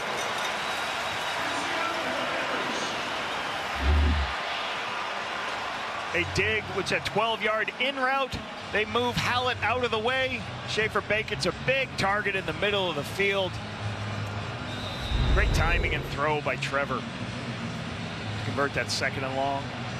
And again, I keep watching Micah Johnson on second and long. Well, they're rushing with only 3 people, so he doesn't really have to do any pass protection. Really, it's put on the tackles in these long yardage situations. Logan Furlan, normally a guard, is the center, and they go left to Frankie Hickson. And Hickson gets it up around the 40, a gain of about 4 yards on the ground. But mentioning the center position with Peter Godber getting hurt, his replacement, Zach Fry getting hurt as well. It is Furlan moving into center, as you talked about. Micah Johnson, defensive star, moving on to play offensive line. Zach Fry, his 3rd year at a Western with his left arm in a sling. Snaps have been really good. You know, you're on your 3rd center, but the snaps have been fine. So that was Godber. Really good execution by the younger guys up front. Pressure coming, and it gets knocked at the line. We talked normally how the Bombers had been dropping back and not sending as much. And Adam Bighill is down. We were sending the heat that time, but that's another disturbing sight for the Bombers to see the great Adam Bighill injured again. As you said, Bighill is coming into the front side A gap. Frankie Hickson trying to make the block. What you do when the ball's coming, when you pressure and you cannot get home, you just throw your hand up and knock the ball down. I think when Frankie Hickson went to go block Biggie, I think Biggie went up in the air, came down on his leg. And the head coach Mike O'Shea coming out to check in on his star middle linebacker Adam Bighill. They already lost Zach Collaros to injury in the first half, and Bighill just back. It was timeout. With a hamstring injury before, and back from that, he's had calf injuries in the past, including one that really plagued him in the Grey Cup last year against Montreal. But there was occasions for myself, Rod, as an offensive coordinator, you know, with the Bombers all those years, I used to actually sometimes, maybe a day 3 or so, or in training camp, I used to kind of sneak into the back of the defensive meeting room and listen to those defensive meetings, and I was so impressed that Adam Bighill spoke as much as Richie Hall in those meetings. Like, he's just so intelligent, total understanding what everybody should be doing. Like having a coach on the field. Yeah, having another coach on the field, like you're saying, but just an outstanding leader, and everybody responded by him.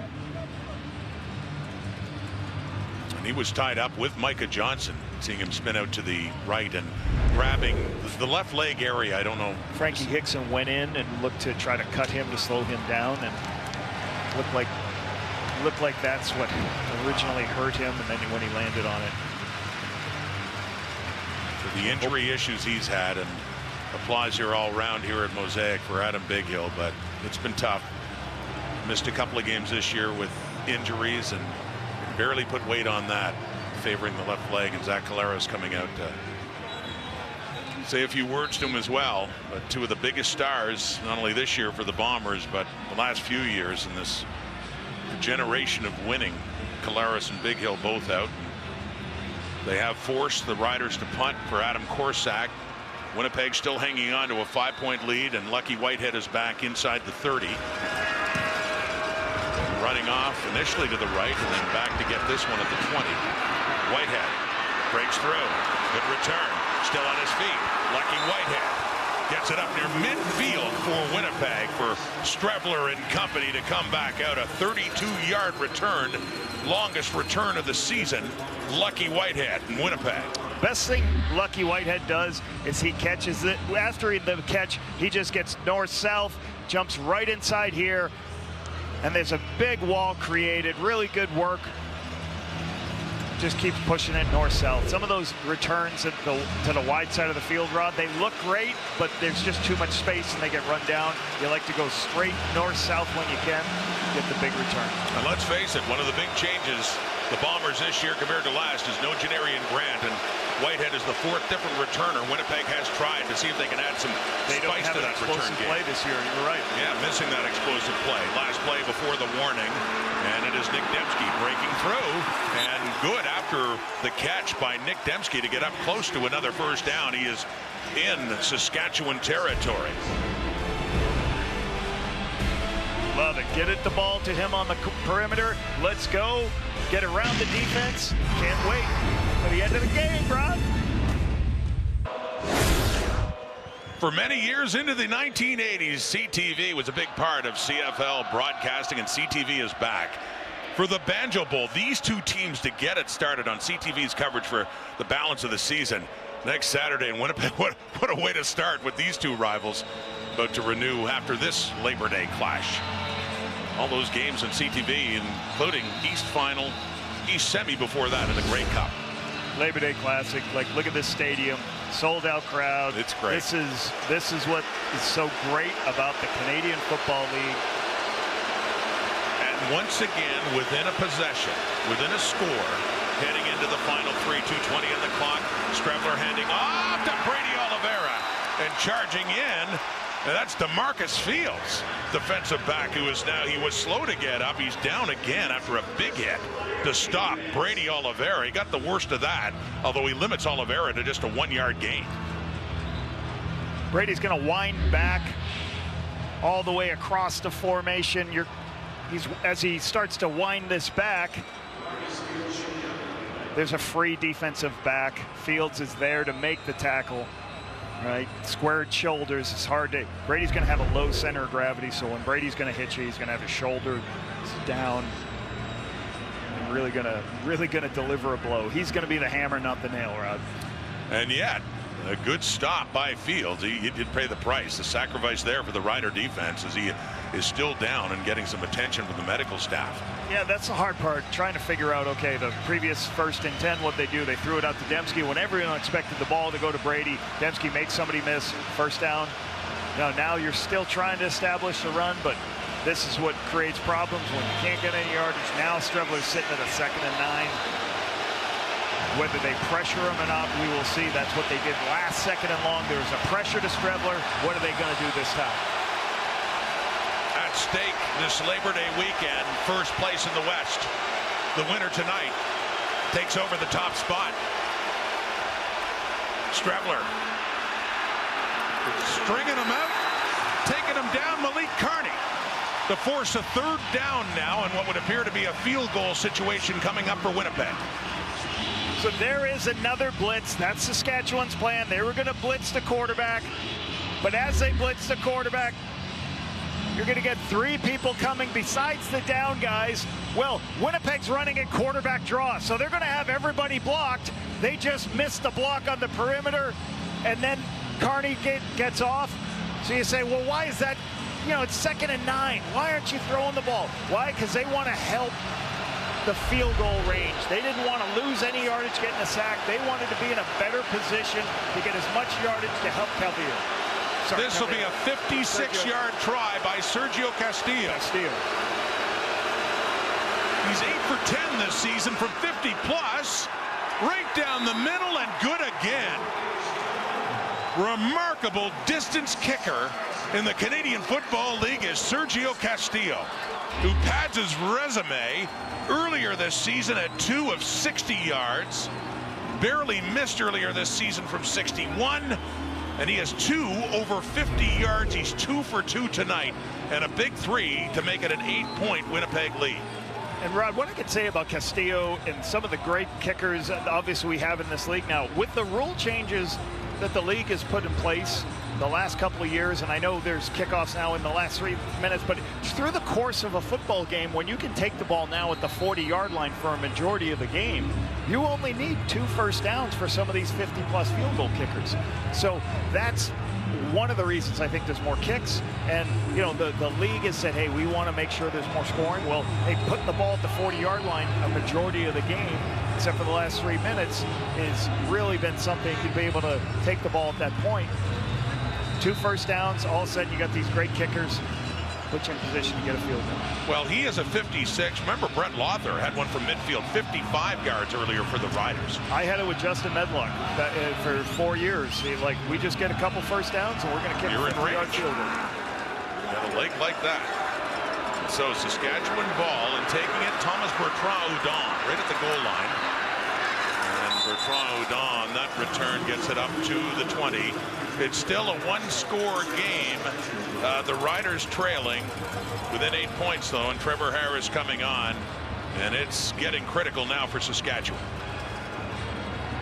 You don't see many kickoff returners catch it over the top. Don doesn't get a lot of those reps, caught it over the top of his head. But this is a huge drive right now. Right? How do they get in rhythm? What are they going to do? I assume the Bombers are going to play how they've played it all game, playing coverage. There has been a pressure the last 2 series. That's going to be the chess match right now, figuring out and getting productivity on 1st and 10. They have 1.5 minutes to drive down for a touchdown. 8 points behind. Trevor Harris going to work. And over the middle and down low for Emelis. That is complete, and a first down for Saskatchewan. Trying to work quickly. Tempo offense, 1:27 to go in the 4th. Hitting these little posts behind the Will linebacker, just kind of wrapping behind the linebacker, throwing it before the safety can get down to make the play. Trevor's done that throw 1,000 times. Harris to the left, caught wide open is Keyshawn Johnson, and finds some room to get it down, get it up to the 45 Riders. Another first down, so working quickly here. They're going to be using coded words right now, telling everybody what to do. The hardest part for this right now is Micah Johnson. They're going to have to tell Micah what to do every play because he won't know any coded words if they're trying to go tempo, so they're going to have to communicate to him what play is being run. Harris bobbled it for a moment, and he throws it off and out of bounds at the Bomber bench. This Rider team defeated Winnipeg the last time they met, 19-9, right here at Mosaic, July the 19th. Saskatchewan improved to 5-1. The Riders have not won since. 4 losses and a tie. For that man, Corey Mason saw the great start in his first season, settling back to 500. Yeah, I think what's great too is he's lost his quarterback for a number of those wins they had, and they found other ways to win defensively.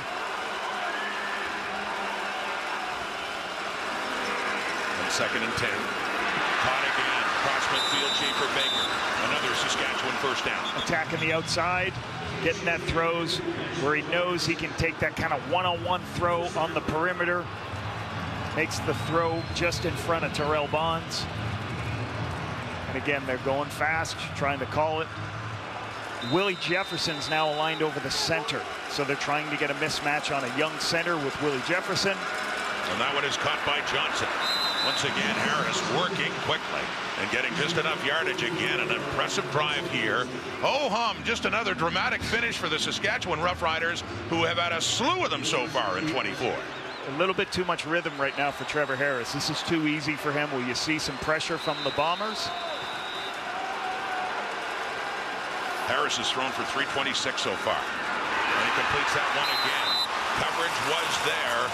It was tight. Nichols was there, but that's Schaefer Baker, that rangy body, coming down with another catch. Yes, throwing the same skinny post in the middle field. You're right, Rod. A really big body player. I can go, okay, as everybody is expanded out, I'm going to throw it on the inside. First and 10, Winnipeg 31. Riders need a touchdown, nearly picked off.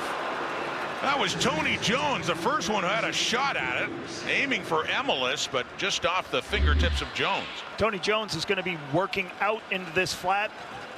Trevor sees this space right here. He's trying to throw it.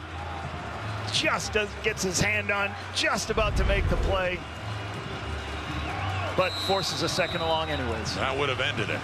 He could have got a little bit closer to that ball and picked it off. 34 seconds. 8-point difference. Riders need the end zone. It's a 2nd and 10 at the Winnipeg 31. It's caught. It's a Joe with his first catch in this game. Joe gets it inside the 30. This is a good throw because you know you're in 3-down territory, so you get half the distance here. Timeout. So you put yourself in a very manageable third and 5 or 3rd and 6 here. So you didn't have to get it all on that one because you know you're in what you call 3-down territory. We're going to take both shots.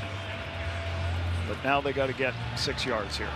And a timeout is called by the Riders just to make sure in a critical 3rd down. This would be ball game here. If they can't convert, get the first down. 29 seconds on the clock. A field goal's no good. They need a touchdown and a 2-point conversion. Trevor's scrambled a couple of times this game. Does Trevor use his legs? Or do the Bombers try to pressure? A year ago, Lothar hit a field goal to tie the game with 31 seconds left, and Saskatchewan ended up winning it in overtime with a touchdown and a 2-point conversion where the 2-point try failed for Winnipeg. That was then. 3-by-2 set here. Pressure look by the Bombers. Here we go. And they come. This is it. Blitz coming. And he got hit, and it's caught. It's caught right down at the 1 for Samuel Emelis.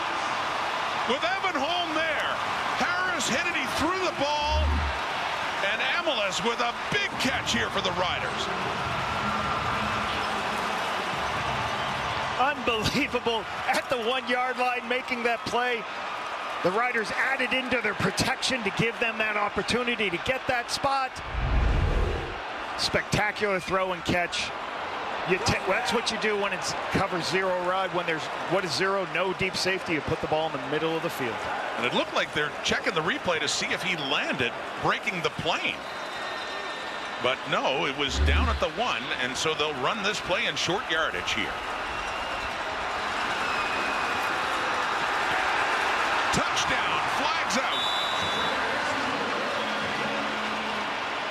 Trevor Harris kept it. Broke the play to the goal line, but flags did come out. This probably will be offsides Winnipeg, especially because they went tempo. They kind of ran right up to the line of scrimmage. They ran up at the line of scrimmage, so the Bombers had to adjust quickly too. You got to make sure you're onside, and you think you're going to see one of the Bombers offside, so that's going to give them a fresh set of downs. The ball can't go any farther than a 1, but they will get their opportunity. Lapo, this is the 59th Labor Day Classic between these two teams in Regina. There was one in Winnipeg, so technically the 60th Labor Day Classic game.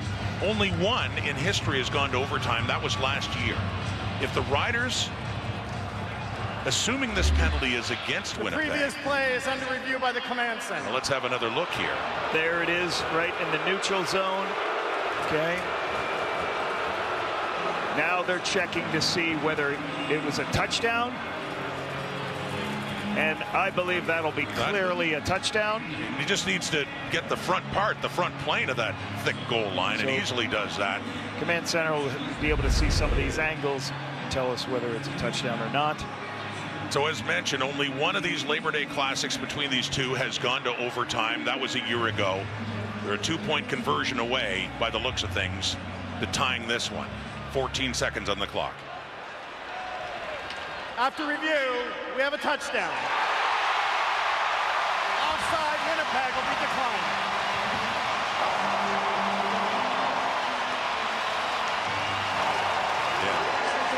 Well, as loud as that was, imagine the uproar if they can get it into the end zone again. Trevor Harris needs the quiet, though, now. Needs them to calm down. And a critical 2-point conversion try with 14 seconds to go in the fourth quarter. Trying to get it to overtime for the second straight year between Saskatchewan and Winnipeg. Here we go. Either they get the 2-point conversion or the Bombers would win, and the Bombers do take a timeout here. They get a chance to see the formation. They see the 3 receivers to the field, 2 to the boundary on that play. Get more conversation. Just get sorted out on what call they make. You can see Jordan Younger is now pulling, looks like BA over. Is that, yeah, Brandon Alexander, to have one final conversation on what they want to do. Teams on 2-point conversions, Rod, in the CFL usually play some 4-man, or they press you with what's called cover 0, where they blitz everybody like Winnipeg just did and try to overload the quarterback and make the ball out of his hand quickly. Here we go. They got the touchdown, but it's all for naught if they don't get this. They need the 2-point conversion to tie this game. Final seconds. Harris, end zone, knocked away. It hit Tony Jones. And the Bomber defense denies Saskatchewan in another Labor Day Classic finish. It looks like Winnipeg is going to hang on and get this victory with 14 seconds to go in the clock. They've hit this read post, this post in the middle of the field several times tonight, but watch, I think he predetermined, Trevor predetermined, can I get that word out? And then watch Jones right here, right underneath it to get the stop. Huge stop, huge opportunity. You know, hats off to the Riders getting the touchdown versus the cover 0, but then they just don't make the play versus coverage. They made the play versus the blitz. They didn't make the play versus the coverage on the 2-point from the 3. That close for Trevor Harris after a 10-play touchdown drive, got them to within 2 of forcing another overtime and a Labor Day Classic between these two. But what they have left with 14 seconds is the onside kick, and then they still need a miracle to get it down to try a field goal in such a short period of time. So the onside kick crew is ready, and look who's the deep back to catch the football. Big Willie Jefferson, one of the tallest, biggest guys they have. Hands team out. The lineman will block in front. And obviously we know the ball is for 10 yards. So Lother, the onside kick, up high. Willie Jefferson was the one going for it, and it bounced around, and the Riders had a chance to recover this. It appeared to go 10 yards. It appeared to be a great kick. It is Saskatchewan football. If it was a little, right, if it was a little bit deeper, it goes right to Willie. If it's a little bit shorter, it doesn't go to 10 yards.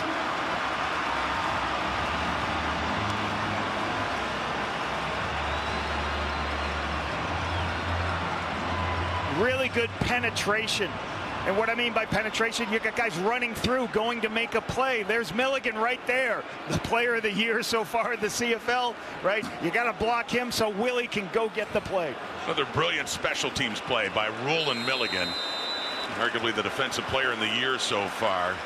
One of them anyway. And so Saskatchewan, well, I say wait a second. Let's wait 12 seconds. There's still a little bit of time, and they got to get in field goal range. 3-man rush. Intercepted, and that'll do it. Evan Holm, but a flag is out.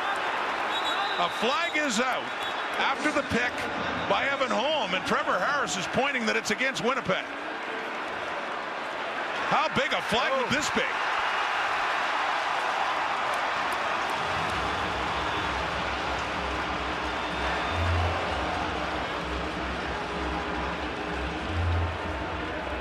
Pass interference. Winnipeg. Spot on the foul. Oh, my goodness. This changes everything. Brett Lawther's going to have a chance to win this game. 3 seconds on the clock.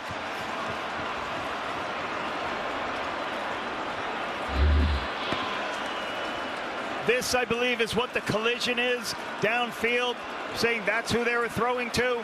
Bang, there's the collision. Didn't get an opportunity to make a play for the football. 2 weeks ago, Brett Lawther had his worst game in his CFL career. He was 4 for 4 last week, 5 for 5 in the Labor Day Classic last year. But what a spot for redemption. And he's already had a 55-yarder. So this, I mean, is certainly no gimme. This is a long kick. This is a 60-yard try. So I say redemption, but you can't fault somebody for nothing. Still a long shot, but the Riders have a chance on the final play. Out and down and kicked. Has the accuracy, but it's short. Not quite enough for Lawther. But as said, can't fault him on that one. That is a long, long ways away. And Trevor Harris and the Riders in another Labor Day Classic come oh so close. But it's Winnipeg and Mike O'Shea with his 102nd career win to tie Bud Grant for first all-time among Bomber head coaches, as Winnipeg is now a 500 team after an 0-4 start. They lose Zach Collaros before halftime, but they're now technically, although tied with BC in the West standings, they have first place in the West by virtue of winning the season series against the Lions. An amazing win on the road, and what did it take? It played good, really good play by Zach Collaros in the first half. Took a score on special teams by for the second week in a row for this Winnipeg Blue Bombers football team, and a really good response. You know, with a couple of drives to get some field goals when Streveler had to go into the football game. And again, you got to make your stops. When you make your stops, the two-point conversion was huge, obviously.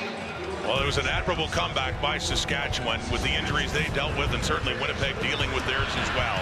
The Riders started the season at 5-1, but they are now below 500 at 5-6-1. And you talk about important games, they have another one next week, the rematch, the Banjo Bowl, to decide the season series between Winnipeg and Saskatchewan.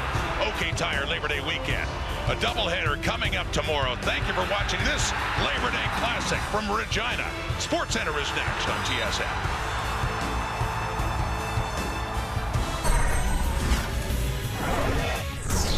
Well, that was a lot of fun. Welcome to SportsCenter here. Nikki Reyes, Laura Dyken here with you. Bombers, Riders, call them rivals for a reason, right? And yes, we're excited already for the Banjo Bowl. But the ending of this game here, and for the Riders now, their winless streak has now hit 6 games. And the Bombers, that 0-4 start, a distant memory, Nikki. Yeah, we've seen some epic comebacks in the CFL this season. The Roughriders trying to do a little magic themselves. Let's get to the Labor Day Classic, the 59th annual Labor Day Classic between the Bombers and the Riders. Saskatchewan fans having a good time ahead of this one. Looks good. Riders are 38-20 all time in the Labor Day Classic. Winnipeg down 14-7 in the second quarter. Zach Collaros goes deep to Nick Dembski for the touchdown. That's a 44-yard score. Collaros has won 6 of his 7 starts on Labor Day weekend. He had over 200 first half yards. Later in the quarter, Bombers punting away. More offense to run against and also to protect against. Jamison Sheehan with the punt. Mario Alford and around the 10. Off the hop, it gets by him off his hands too. And a Bomber recovery. It's a Winnipeg touchdown. Nick Hallett. Unreal. The ball goes off of Mario Alford's hands. Gets recovered by Nick Hallett in the end zone. Bombers up 8. Late in the half, Collaros airs it out for Kenny Lawler.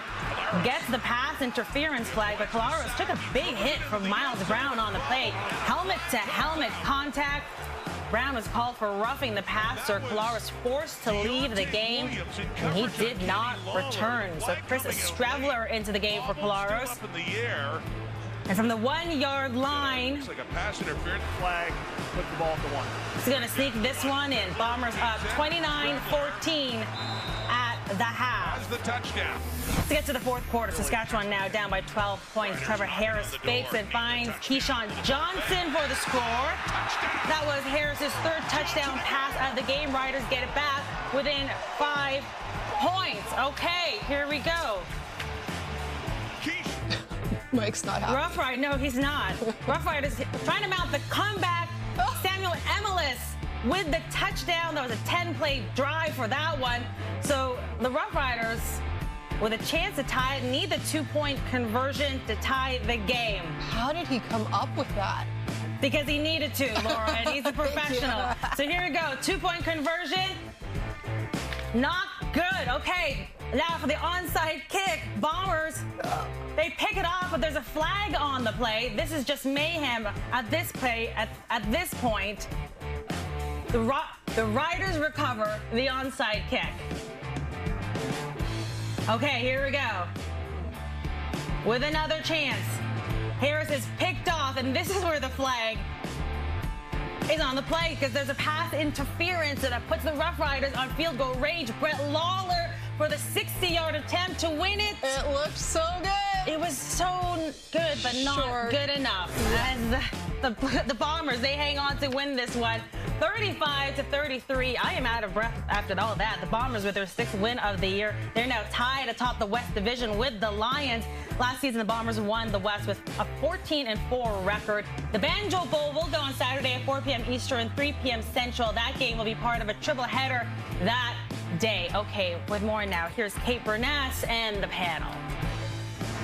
And alongside David Sanchez, Matt Dunnigan, Milt Stiegel, and what an absolute thriller, shocking between the Winnipeg Blue Bombers and the Saskatchewan Roughriders. And you know what? Rule for life when it comes to the CFL, never leave a game early and never turn off a game because you have absolutely no idea what's going to happen. And Ches, the end of this game, I mean, the Riders, all those fans sticking around the 33,000, and they almost pulled it off. We started to talk about, what's happening now next week for this football team after another loss for the Riders, and all of a sudden it's ball back after guess who? Roland Milligan. But here, this is the 2-point touchdown with a 2-point conversion. Didn't get it, and then that onside kick and Roland Milligan again. Maybe the league's best teams player, maybe the league's best defensive player now, maybe the most clutch player making a huge play there. Yeah, and Willie Jefferson, he's out there for a reason because he's tall, lanky, and he can get up. And Milligan said no. Trevor Harris said thank you, and then Holmes said I'll take that. And wait a minute, there's PI on the field, and then it's Lowther's opportunity to redeem himself from a couple weeks ago. That's a long field goal. What was it, 60 yards? It's good. Look at it. We thought it was good. It was a letdown. It was a letdown. Saskatchewan, they fought hard, but the league was just too much for them to come back. Shout out to Micah Johnson, too, for putting in a great effort. Yeah. Man, that was special. But next week will be exciting because these two teams, they know they're in a position now that they have to make it happen. But I'm telling you, if I'm the Riders coming into the Banjo Bowl now, too, I mean, this is getting tougher, especially 5-1 in their last 6 games now. It's not going well. For the Bombers, look, this is a great win to go into Regina and get it, but it comes at a loss right now. We don't know what's going to happen in the future, but for Zach Collaros, the end of the first half, I mean, we saw Miles Brown go in high on him, and then we didn't see Zach again, but it was an upper body injury. We know his history with concussions. Fingers crossed that it's not that serious, Ches. Yeah, it didn't look that. I won't speculate. He didn't come back in. So, but what I see is a great defense by these Bombers, and that's how they won this game. Because in the second half, after Zach went out, they couldn't do anything offensively. It was 3 and out. It was 2 and out. Then 3 and out. 2 and out. They did nothing in the second half. They got 1 field goal. The other field goal they got was off of the return from Alford. So, look, I think this. Look, they did a great job of finding a way to close out this game, and that's what they're going to take away from this. But big picture, I'm going to question either one or two things has to happen. You either open up the playbook for your quarterback. Chris Streveler in that second half threw 1 pass in the air over 5 yards. 1 pass. That's not. They're not opening up the playbook for him. If he's going to be your backup quarterback, you either got to open it up and give him opportunity to throw the ball down the field, or you got to question who your backup quarterback is. Because moving forward, that's not going to get it done. Yeah, and I do credit Buck Pierce for keeping him in check and his team in a position to win the football game. He just didn't want his quarterback, who doesn't get many reps throughout the week, an opportunity or put him in a position where he wouldn't have success. And so he tried to play to his strengths and lean on the defense. They threw the ball over 5 yards in the air once in the second half. That is protecting a quarterback that's not good enough, that you don't think is good enough. Davis, come on, man. We were talking about this off air. Yeah. Don't go there, man. Let's talk about it on air. I'm telling you that it is difficult, and I'm praising the offensive coordinator for doing the job that he had to do in order to give his team a chance to win. Hey, maybe Strebs, if Zach can't go, maybe that playbook will be open up to him when he has an opportunity to run the first team reps in practice. No, I mean, because the time he started, he was running, they ran the ball. They're not going to open it up. They're going to keep it what it is. They know Strevler. They can't open it up. It's unfortunate, but they can't open it up. They will run the ball like they did the one game Strevler started. I think they ran for like 250 yards or whatever. They're not going to allow Strevler to drop back and throw the ball because he cannot have success doing that. Maybe we don't even talk about this because maybe Zach's okay. Maybe that was just precautionary. I think we can all just cross our fingers that that is the case. In the meantime, I can't wait for the Banjo Bowl. And I know we've been across the country, but I think we should make one more road trip. One more? Maybe we should go to Hamilton for Labor Day Monday as we send it back to Sports Center. And all this talk about Chris Strevler, well, here he is new on SC with Britt Dort. Well, a Labor Day Classic and another one ending in an exciting fashion. What do you have to say after that one, given how that last drive was going? I mean, defense stood up when they need to. You know, they made plays when they needed to. Offense, wish we could have did a little bit more in the second half to help them out, but they came up big for us in the second half. Obviously stopping them there on the 2-point and then, you know, finishing the game the right way. So I've been in a couple of these games that have come down to the wire, and I'm glad that we came out on top. When Zach had to go down and you had to come in here, what was your mindset in order to try to keep that big lead you had? I'll just do whatever we got to do to win. You know, I mean, it wasn't pretty. We kept the ball on the ground a lot. I mean, that's part of our style of football. Physical, getting downhill, getting yards. Serge made some really big kicks for us. Ultimately, we did what we needed to do to win, and that's all that matters.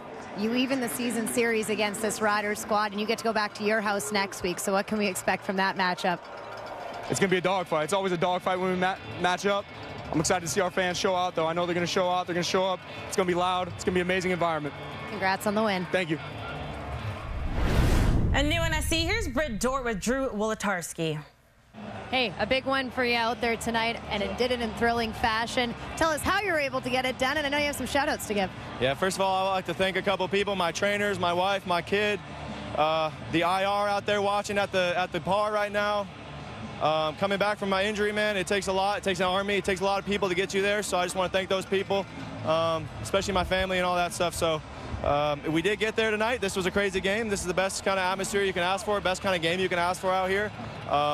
You know, there were some things that we could have done better and make it easier on ourselves, but that's not very fun to watch. So I'm glad we could put a show on tonight. Obviously, we'd like to make it easier on ourselves, but this is the Labor Day, man, and it's never easy to win here. You came back and sure made your presence known out there. How were you able to get around this Sask defense tonight? You know, taking what they gave us, I think last time we tried to take what wasn't there. We tried to play like we were behind, and tonight we just took what was there, nickel and dime, did what we had to do, ran the clock when we did. We had some good drives. Again, field goals tonight for us was huge. We had like some 60-yarders, and that just makes it demoralizes another team. So I'm really, you know, shout out to Serge for that too. An 0-4 start to the season. You worked your way up to first place in the West Division. How does that feel? It feels like we really earned it. It feels like we've overcome a lot of adversity. We're still finding ourselves, but at the end of the day, like, you can't replicate going 0-4 and feeling those emotions and sticking to what we do and believing in each other and being here right now. It's a surreal feeling, winning tonight like how we did. Congrats on the win, and we look forward to next week. Thank you very much. Well, week 13 of the CFL wraps up with a Labor Day Monday doubleheader right here on TSN. The Argos are 4.5-point favorite against the Ticats. The Stamps are -2.5 against the visiting Elks. The action gets underway with the CFL on TSN pregame show at 2 p.m. Eastern, 11 a.m. Pacific. So make it 4 wins in a row now for the Bombers. Here's head coach Mike O'Shea, new on SC. Frustrating was it to see Zach take a hit like that? That's 2 Labor Days in a row where, you know, he's taking a high hit. It's obviously been an issue across the league with protecting quarterbacks. Same guy was the guy that knocked out Drew Brown. how frustrating as a head coach to lose a guy on such an unnecessary play. Yeah, I don't. Yeah, I mean, Zach is. We consider him the best quarterback in the league, especially in clutch situations. He's dynamite. So to lose him is tough. But in terms of penalties and how things are managed from the league, I cannot comment. I will not comment on it. Was he out for concussion protocol, or did the doctors? No. Just the right thing to do. It's back-to-back touchdowns from your special teams minutes. Yeah. Must be pretty excited about it. And at key moments in both of those games where you kind of grab momentum. Yeah, and like I said, a big return when we needed it. I thought the guys were pretty well spot on for the majority of the game. Congrats on tying Bud Grant's all-time record. My name should never be mentioned with Bud Grant. He's one of the best ever. So yeah, I'd be happy if we didn't talk about it again. Thank you. Yeah. Thank you. I got to ask you.